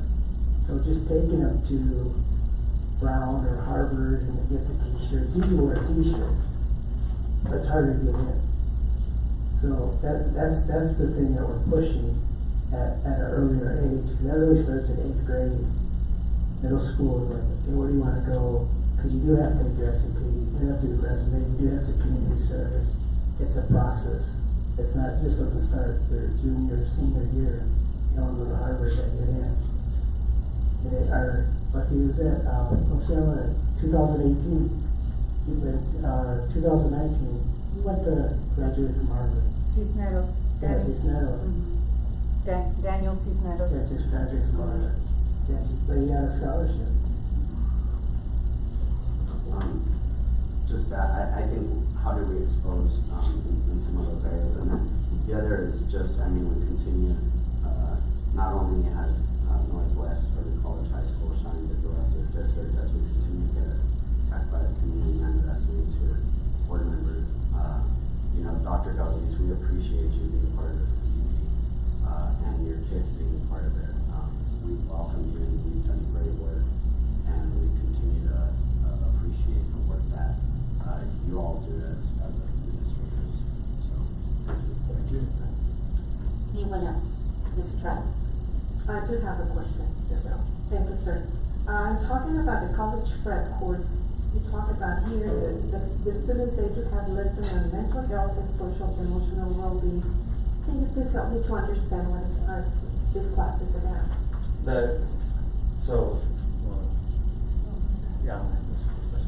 Thank you. Hello. So, You're a counselor? yes, I'm Dave France. I'm Dave France. I'm a counselor at Northwest. So during that class, mainly like an advisory, what it translates to. So everything that happens as far as lessons, they can go through that class. That's where I can tap in to do any type of lessons. Our social workers this year were really helpful because not only were they able to provide some of those lessons, but they had interns to be able to do some of the lessons regarding mental health. And so they touched some of those really hard subjects that we do want to talk to our students about. Suicide prevention. This year we teamed up with Project VIDA. They were able to do dating violence for us. Emergence was able to do a lesson as well during those classes. Excuse me. And so during those times, I'm available, I'm listening to the lessons, they're going through me. You know, as you know, some of those topics are very sensitive, and we want to be aware of that with our students, and they are state mandated, but we want to be aware that we may be touching some memories or something that they've gone through, anything like that. And so I'm available for them during all of that. And so I'm always involved in what's going on, even if it's an outside entity coming in to do some of those lessons. So we were able to team up with other people as well to do some of the stuff that we So you're did the this only year. counselor for the high school? I so am. You see them in mental health or as well in graduation? I see it all. so I mean, unfortunately, a lot of it, you know, is the reactive, where maybe I don't have enough time particularly to do the classroom lessons that maybe I would like to do, just because the academic part is such a bear with both dual credit and the regular high school. So I'm really auditing 2 things for each student every year, and keeping up with registration for both sides of high school and EPCC, which is a whole nother world as well. So the rapport with my students is actually quite good. I would say that I know the students, they know me.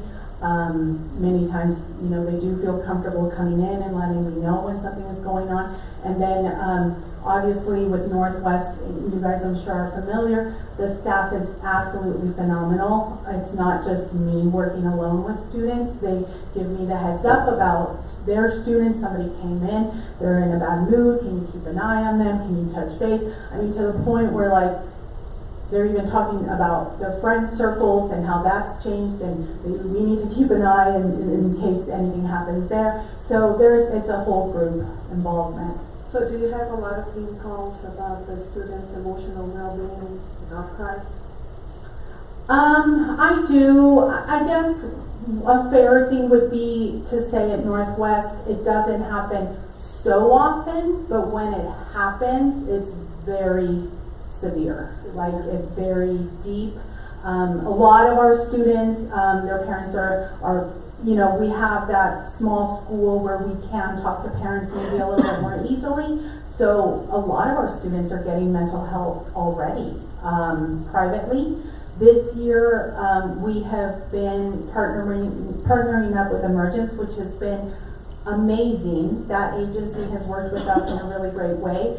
The referral process is very simple, and then they pretty much take over as far as meeting with the parent, doing the intake, and then providing the services. They provide services as far as counseling, and then they also do mentoring for the parent themselves, and then they do mentoring for the student. And so that program has been very successful with us.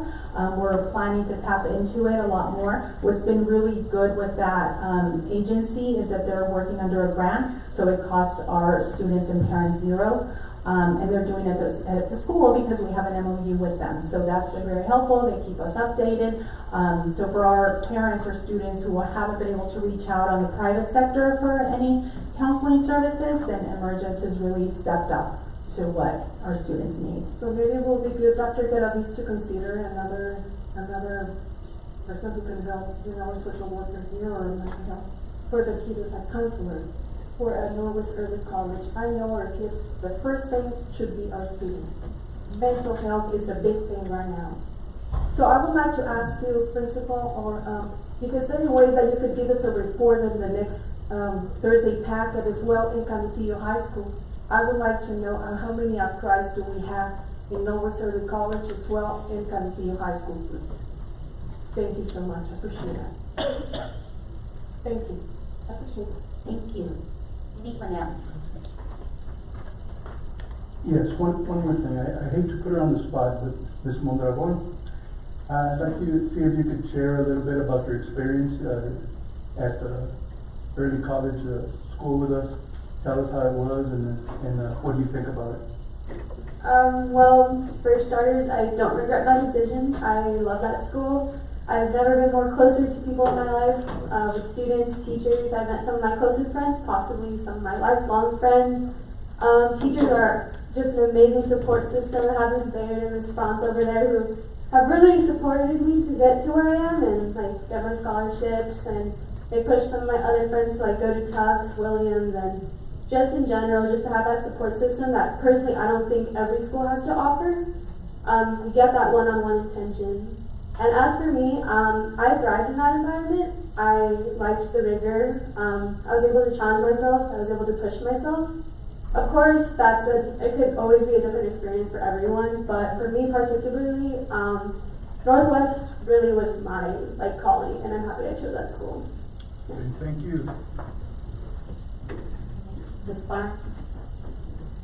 I just want to commend you for everything that you're doing, just like we did with the high school. Everything that's coming through in the report looks great, and our students are being very successful. I'm hoping the enrollment will go up a little bit, like we had in the past. So is there a reason for that decline that we saw in the last couple of years? Well, it's not so, I mean, we'll start where we did 135, we are capped at 500, and something is the cap, but then it's also a person room. I mean, we have 28 portables that, right, besides, for teachers, portables, they're full. I mean, we have 25 students, which is pushing in a portable all day long. So, I mean, facility-wise, 400, 450, you start pushing the limits. Absolutely. On there. But the goal is for the incoming freshmen, we are targeting 135 as an incoming class. Okay. So that is what we're shooting for. That's right now accepted. That's about where we are. We'll pick up some transfer students and things of that nature.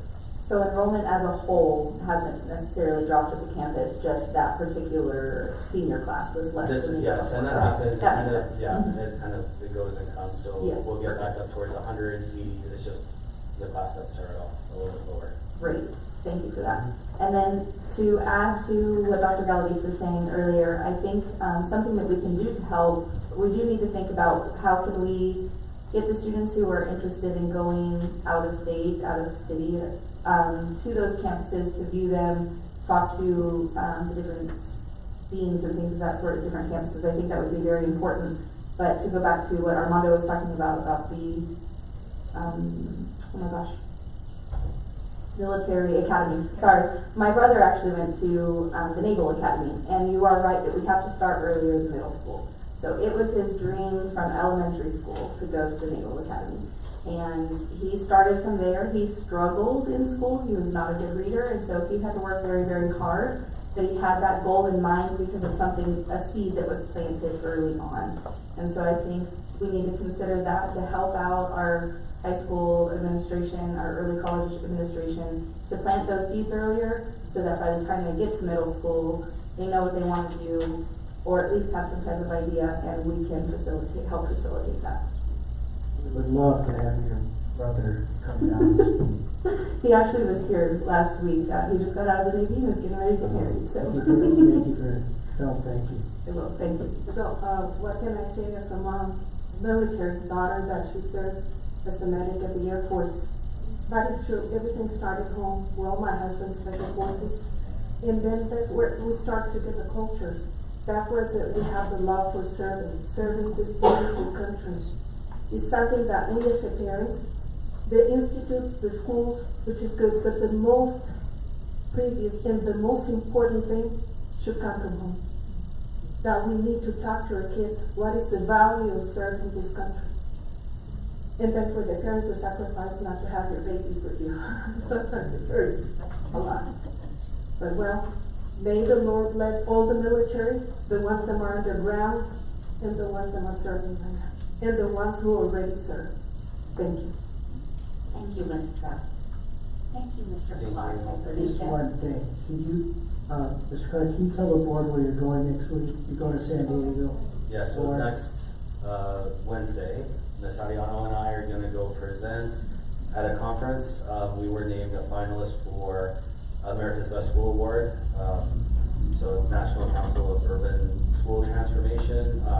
After they came and did a site visit, Mr. Rodriguez was there, Dr. Galavis, Dr. Kearney, Ms. Ariano, and they toured the school. They talked to, I don't know, a lady just basically camped out in the middle of the school and grabbed every student she possibly could and every adult to ask them questions about the campus, and it was really focused around culture and how we are able to take students from a variety of backgrounds and able to get them out of there with almost 60 degrees or more. So they really were interested in the culture of the school and what makes the school tick. At the end of that visit, they did let us know that we would be a finalist. So part of being a finalist is we will go and present, and they'll let us know if we were a gold, silver, or bronze on February 9th. Congratulations.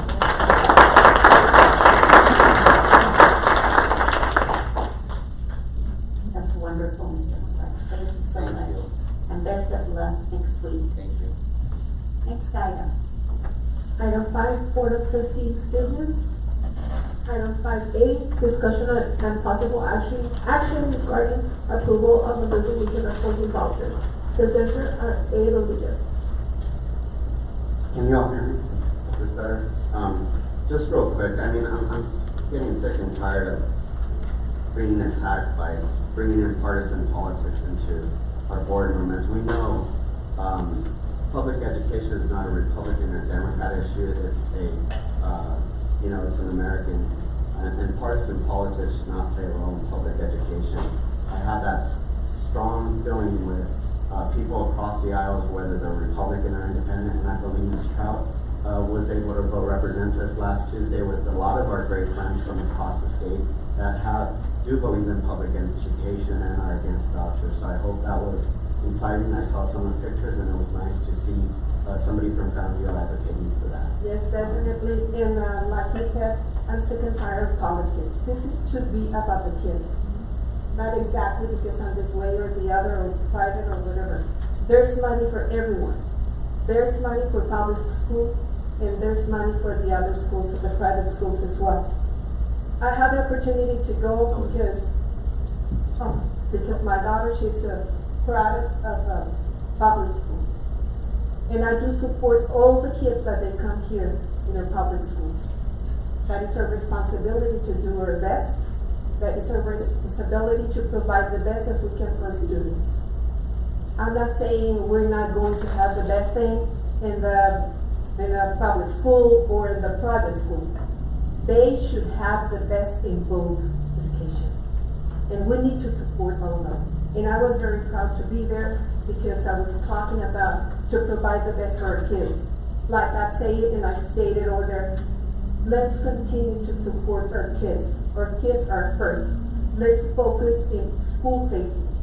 Parental rights is part of it as well, the vouchers, let me tell you. Teachers shortages, special education. It is very important that we support special education here in our public system. As well, student achievement.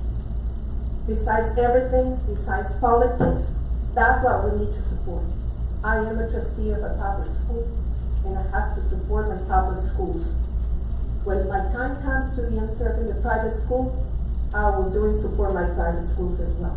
But I just want to let you know that the most important thing is to provide the parental rights. It's part of the voucher. That's all I can tell you. Thank you. Thank you.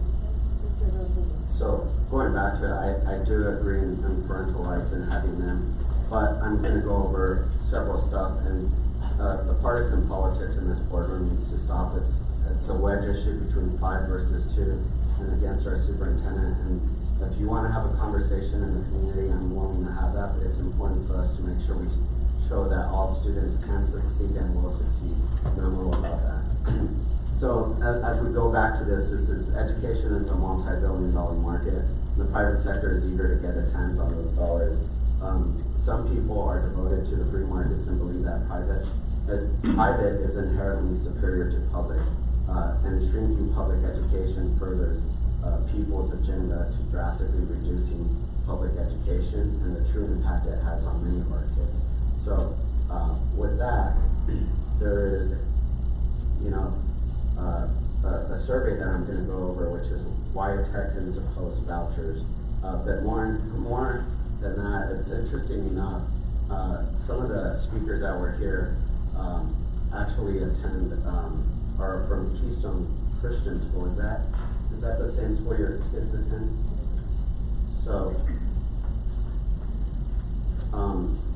do you believe that tax dollars should be used to pay for religious schools and private schools? I feel that the money should go to students from their parents. So if their parents are paying property taxes, which wouldn't affect me, my husband is 100% exempt from property taxes, so I'm still gonna have to pay regardless. Yeah. But I think that the property taxes that people pay should go with the kids wherever their parents feel fit. You're a board member entrusted to be from Canutillo. Are you okay with that money that should go to Canutillo go to private and religious? I feel like it's going to give us a chance to be competitive. I think right now, there are people who are leaving our district, including my family, who left because we were not being met in different ways.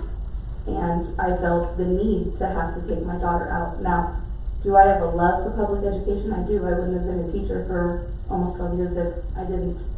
I love my students. I love the teachers that I taught with. And I love the public education system. But there are places where the public education system is failing our kids and our families. And if we are not going to take those concerns seriously, we're going to lose people. And I feel like the vouchers are going to give people a level playing field. We talk about equity and equality amongst people. There are families, I'm sure, in our district right now that are not happy with our district or their district that they're in, wherever, that don't have the financial ability to be able to take their child out, but they feel like they're not being listened to. And so if they are then able to take their tax dollars elsewhere and go somewhere else, will it hurt our funding? Yeah, it will overall, but are we going to take that seriously and do better to listen to our students and our parents and what they need?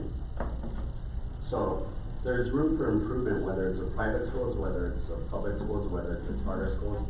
And I want all students to succeed, but private schools aren't required to accept all students, including those who need special education services, have disciplinary histories, or are at risk of dropping out. The truth that private schools are more likely to reject these students. Parents lose their rights when they move their special needs child to a private school. Parents lose their protections under IDEA, Individual with Disabilities Education Act, if they accept a voucher.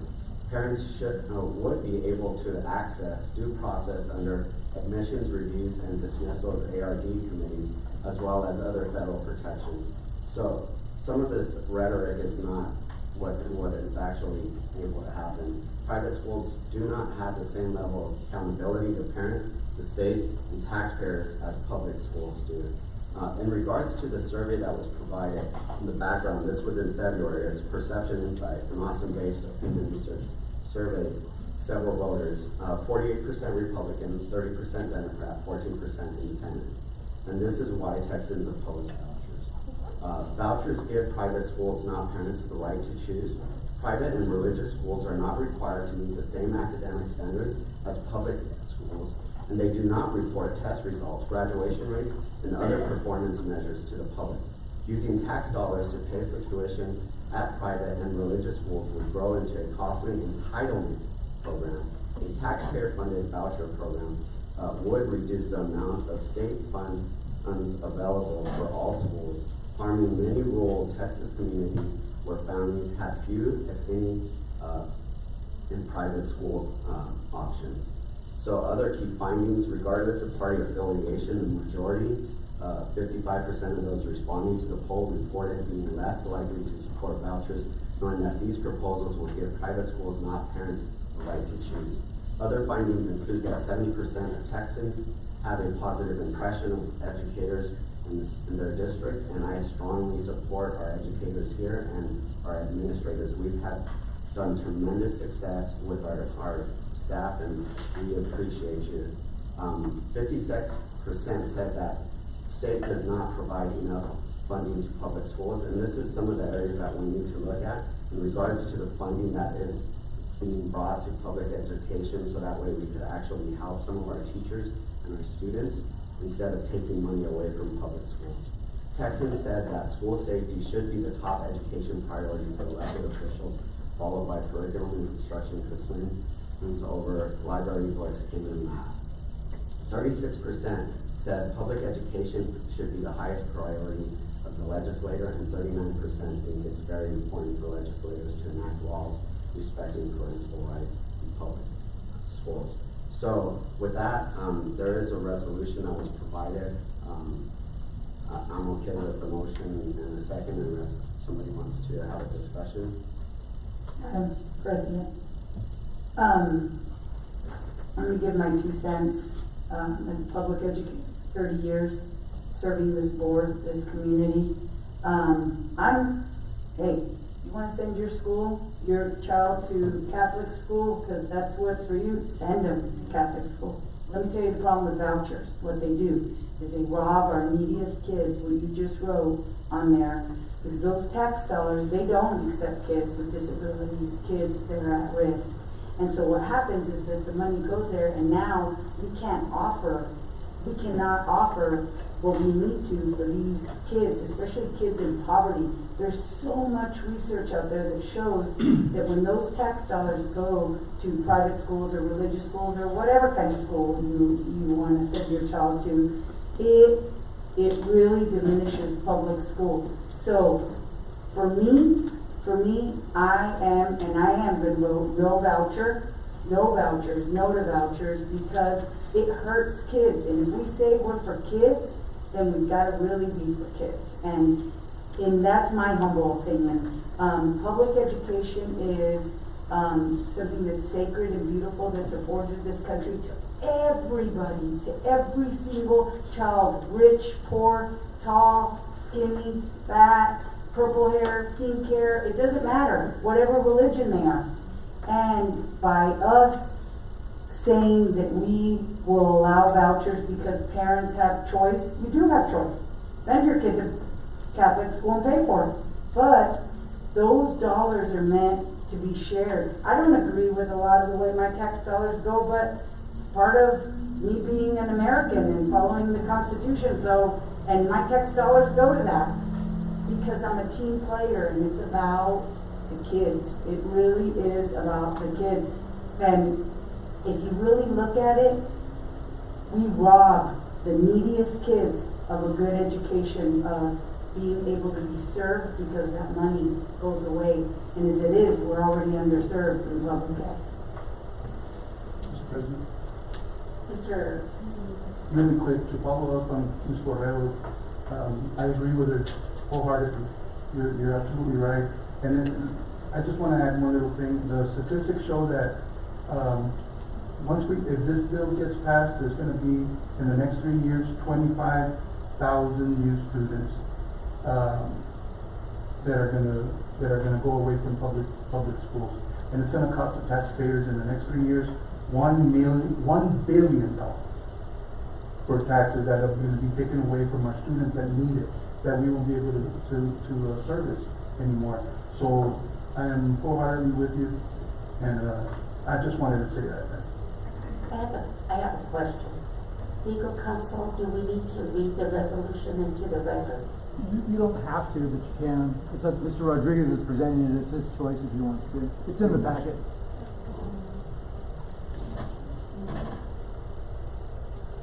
So I just want to clarify, there are actually a lot of things on this resolution that I agree with, Mondo. I don't disagree with everything on here. I do think that the state of Texas has done a horrible job of funding public schools. And I believe somewhere I read we're like in the 30th percentile. It's astronomical what the state needs to do to help our public schools. And if we can find a way for people's property taxes or otherwise for people to take their kids, for their child to have the best education, whatever it may be that they need, and still fund our schools, of course that would be what we would want, right? I feel like if our state was funding our public schools the way that they should be, this wouldn't be as big of an issue as it currently is. But I think one of the things that we're overlooking, and one of the things that's concerning to me is we're sitting here saying that it's about the kids, and it is 100% about the kids. But the hypocrisy for that to me is we have known for how many years now that I believe it was stated at the last board meeting, we have about 2,000 students that are living in Canadeo right now that are choosing not to go to our schools. Am I right about that? That was okay. If you actually add that 2,000 students to our current enrollment, that would be 25% of our enrollment is choosing not to be here. Why? Why are they choosing not to stay? Why are they choosing not to come? If you actually go out and talk to people, I promise you, it's not going to be just because of infrastructure and buildings. That's not the reason I left. That's not the reason that the family left that was sitting here that spoke at open forum. So, if we're talking about kids and what's best for kids, how are we failing those 2,000 students that their parents chose to take them elsewhere and foot the bill somewhere else? So that's my issue with saying that we are against vouchers, and everybody can have their own opinion. I'm not 100% for everything stated in the bill for vouchers. I'm not 100% against everything that is stated against the resolution here, or against the vouchers here.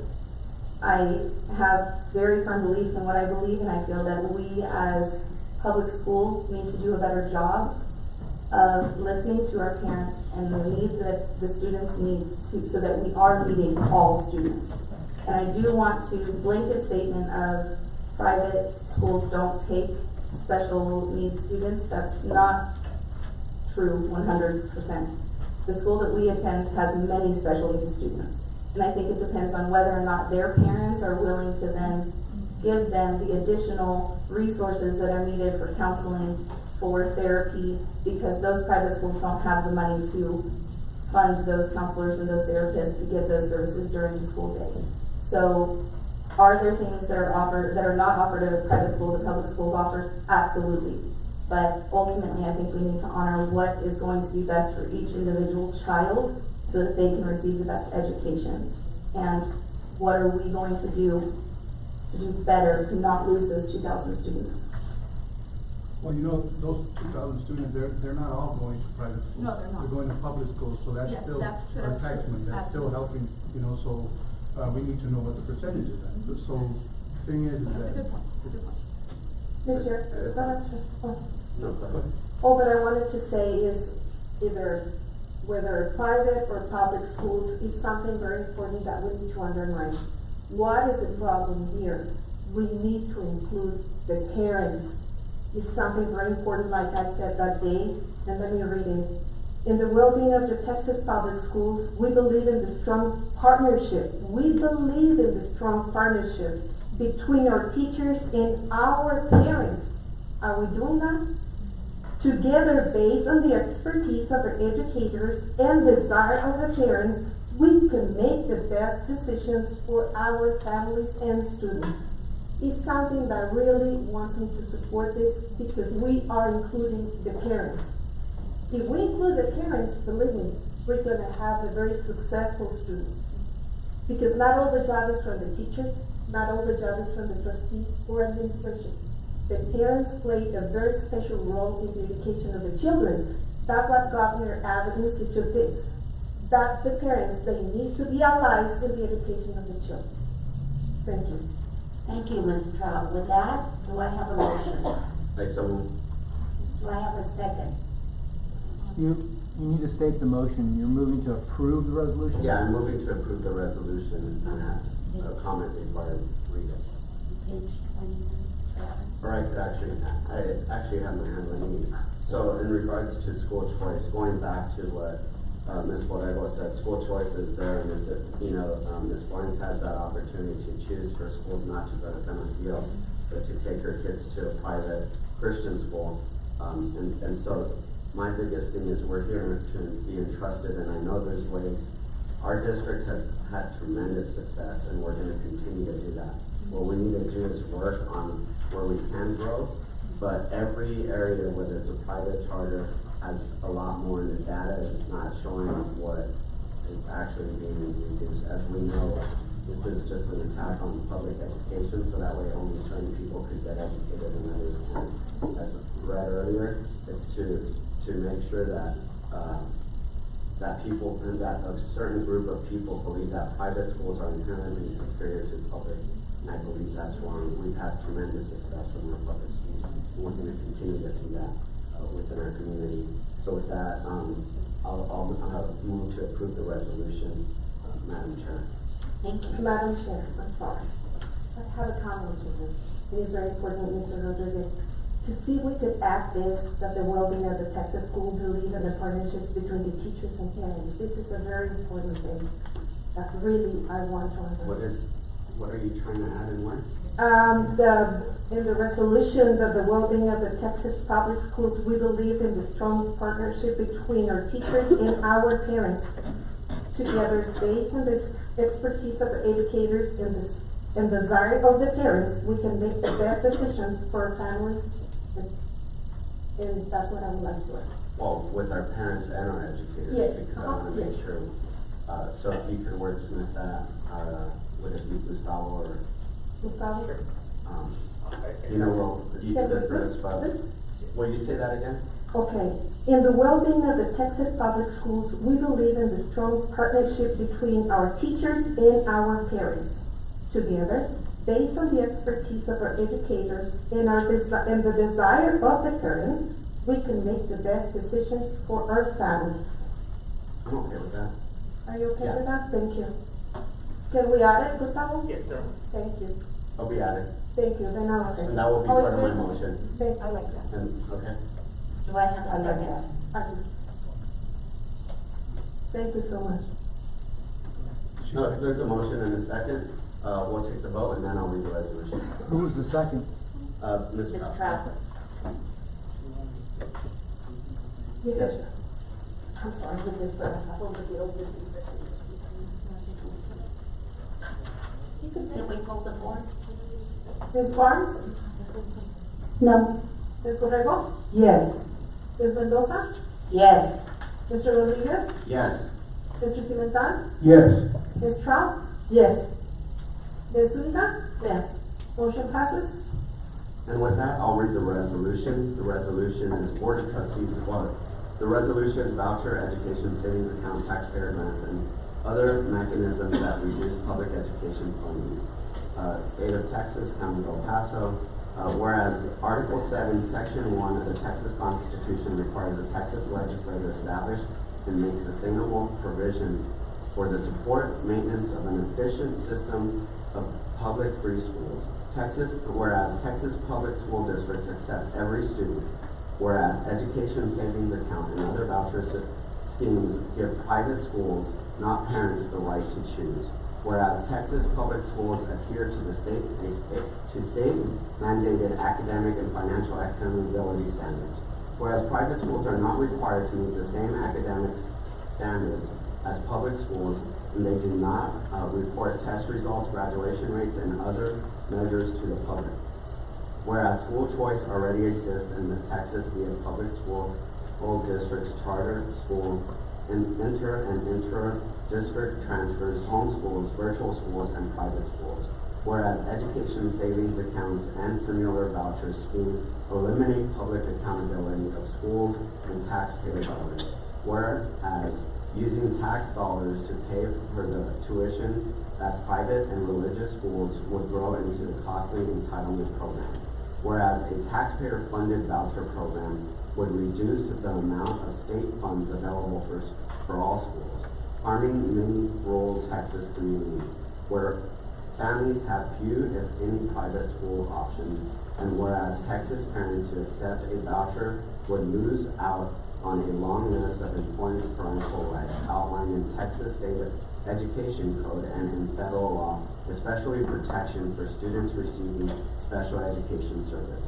Now therefore, be it resolved, the Canandaigua ISD Board of Trustees calls on the Texas legislature to reject any diversion of public dollars to private entities in the form of education savings account and similar vouchers.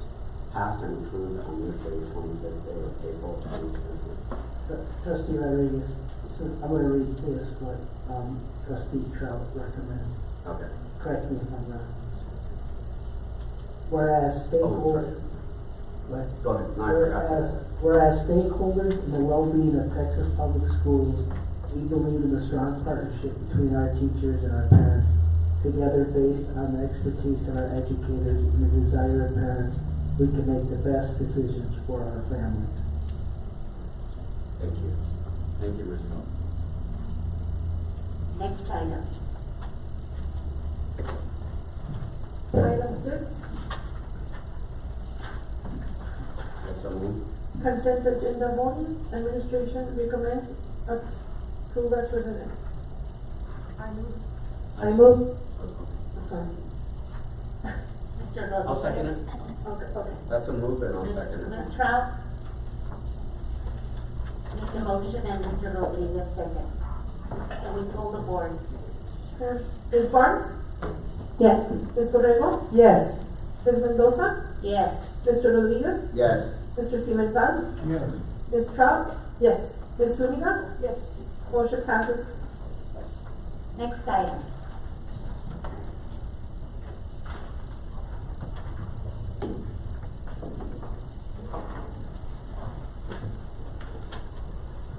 Next item is going to be executive session. Item 7A, discussion with administration and legal counsel regarding termination of probationary contract for R. Bettis, teacher at Phil Childress Elementary, pursuant to Texas Government Code sections 551.071 and 551.074.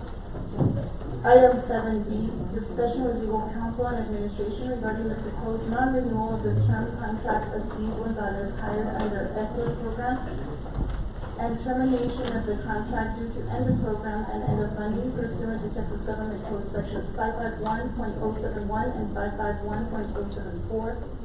And item 7C, discussion regarding pending or threatened litigation involving D. Trout against San Diego ISD pursuant to Texas Government Code section 551.071. The time is 8:25 p.m.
It's like I sleep tired every night. You'll be See, snoring. I didn't give you a hard time today.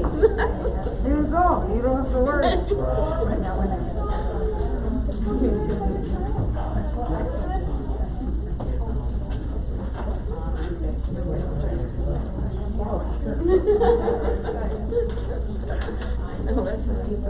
I know. I was like, I can reach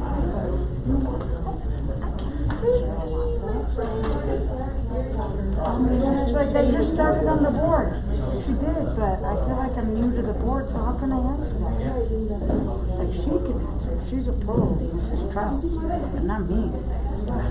Es que se me hace ahora siempre he tenido que esperar más, porque ahora y hace rato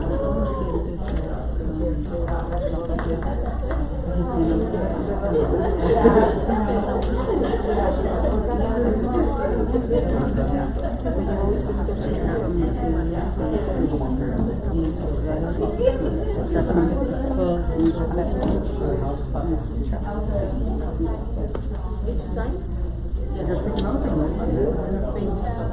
on, let's go, people got a long night. I thought it was gonna be 4:40. I need to sleep. What she signs? Nice meeting you.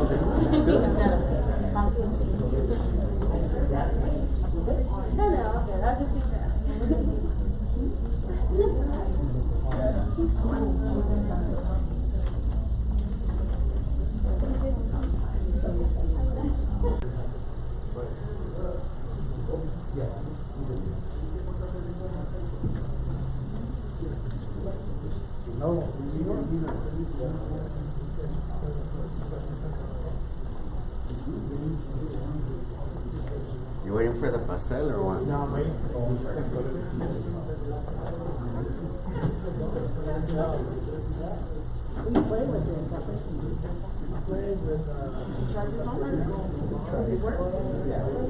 Because I have a charger. Oh, you already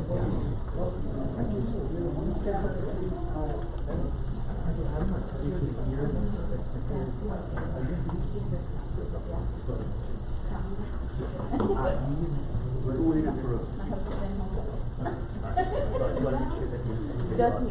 Me, myself, and my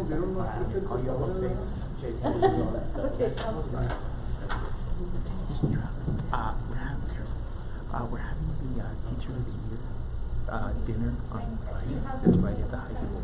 Will you be attending? Yes. Yes, it's at 7. Dinner's at 7, and then Cantillo High School.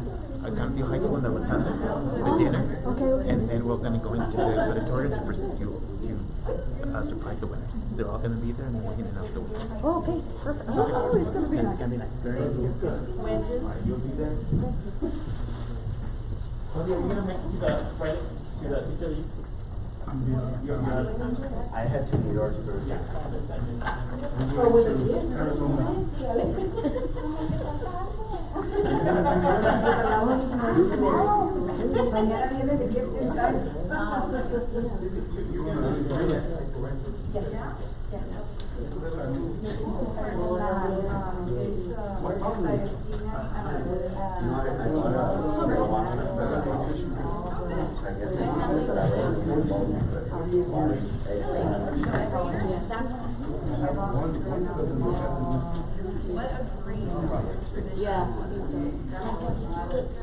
It says your name on it.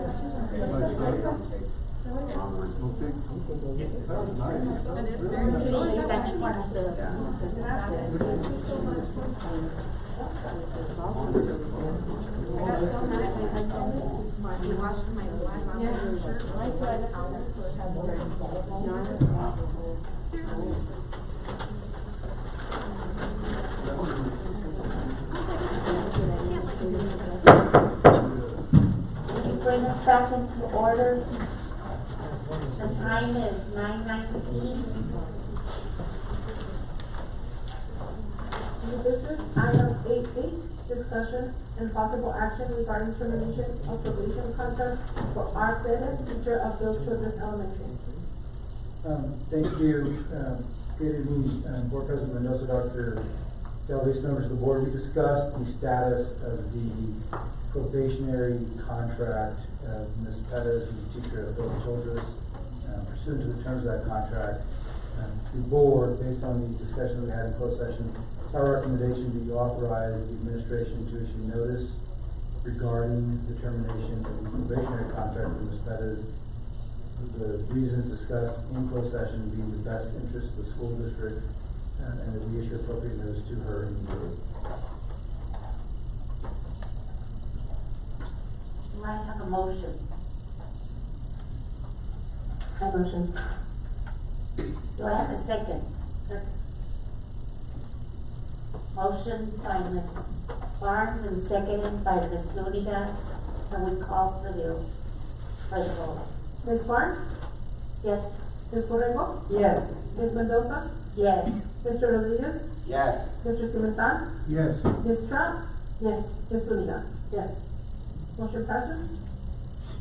Next item. Item 8B, Discussion and possible action regarding and proposed non-renewal of the term contract of D. Gonzalez hired under ESSER program and termination of the contract due to end of program and end of funding. Thank you, Board President Mendoza. Dr. Alves, members of the board, again, we discussed the status of the contract with Ms. Gonzalez in closed session. That contract had a particular clause included in it that it would end on the end of the ESSER funding for that particular program, which has happened. Additionally, under policy DFED, there are additional grounds that allow the district to non-renew that contract with Ms. Gonzalez, and we're asking that you authorize the administration to issue notice of the proposed non-renewal of contract with Ms. Gonzalez under policy DFED for the reasons discussed in closed session and under the terms of the contract itself. I move. I have a motion by Ms. Borrego. Do I have a second? Second. Second by Mr. Semidan. Can you call for? Ms. Barnes? Yes. Ms. Borrego? Yes. Ms. Mendoza? Yes. Mr. Rodriguez? Yes. Mr. Cimental? Yes. Ms. Strauss? Yes. Ms. Zuniga? Yes. Motion passes. That takes us to the famous time, the magical time of adjournment. The time is 9:22. Thank you, board.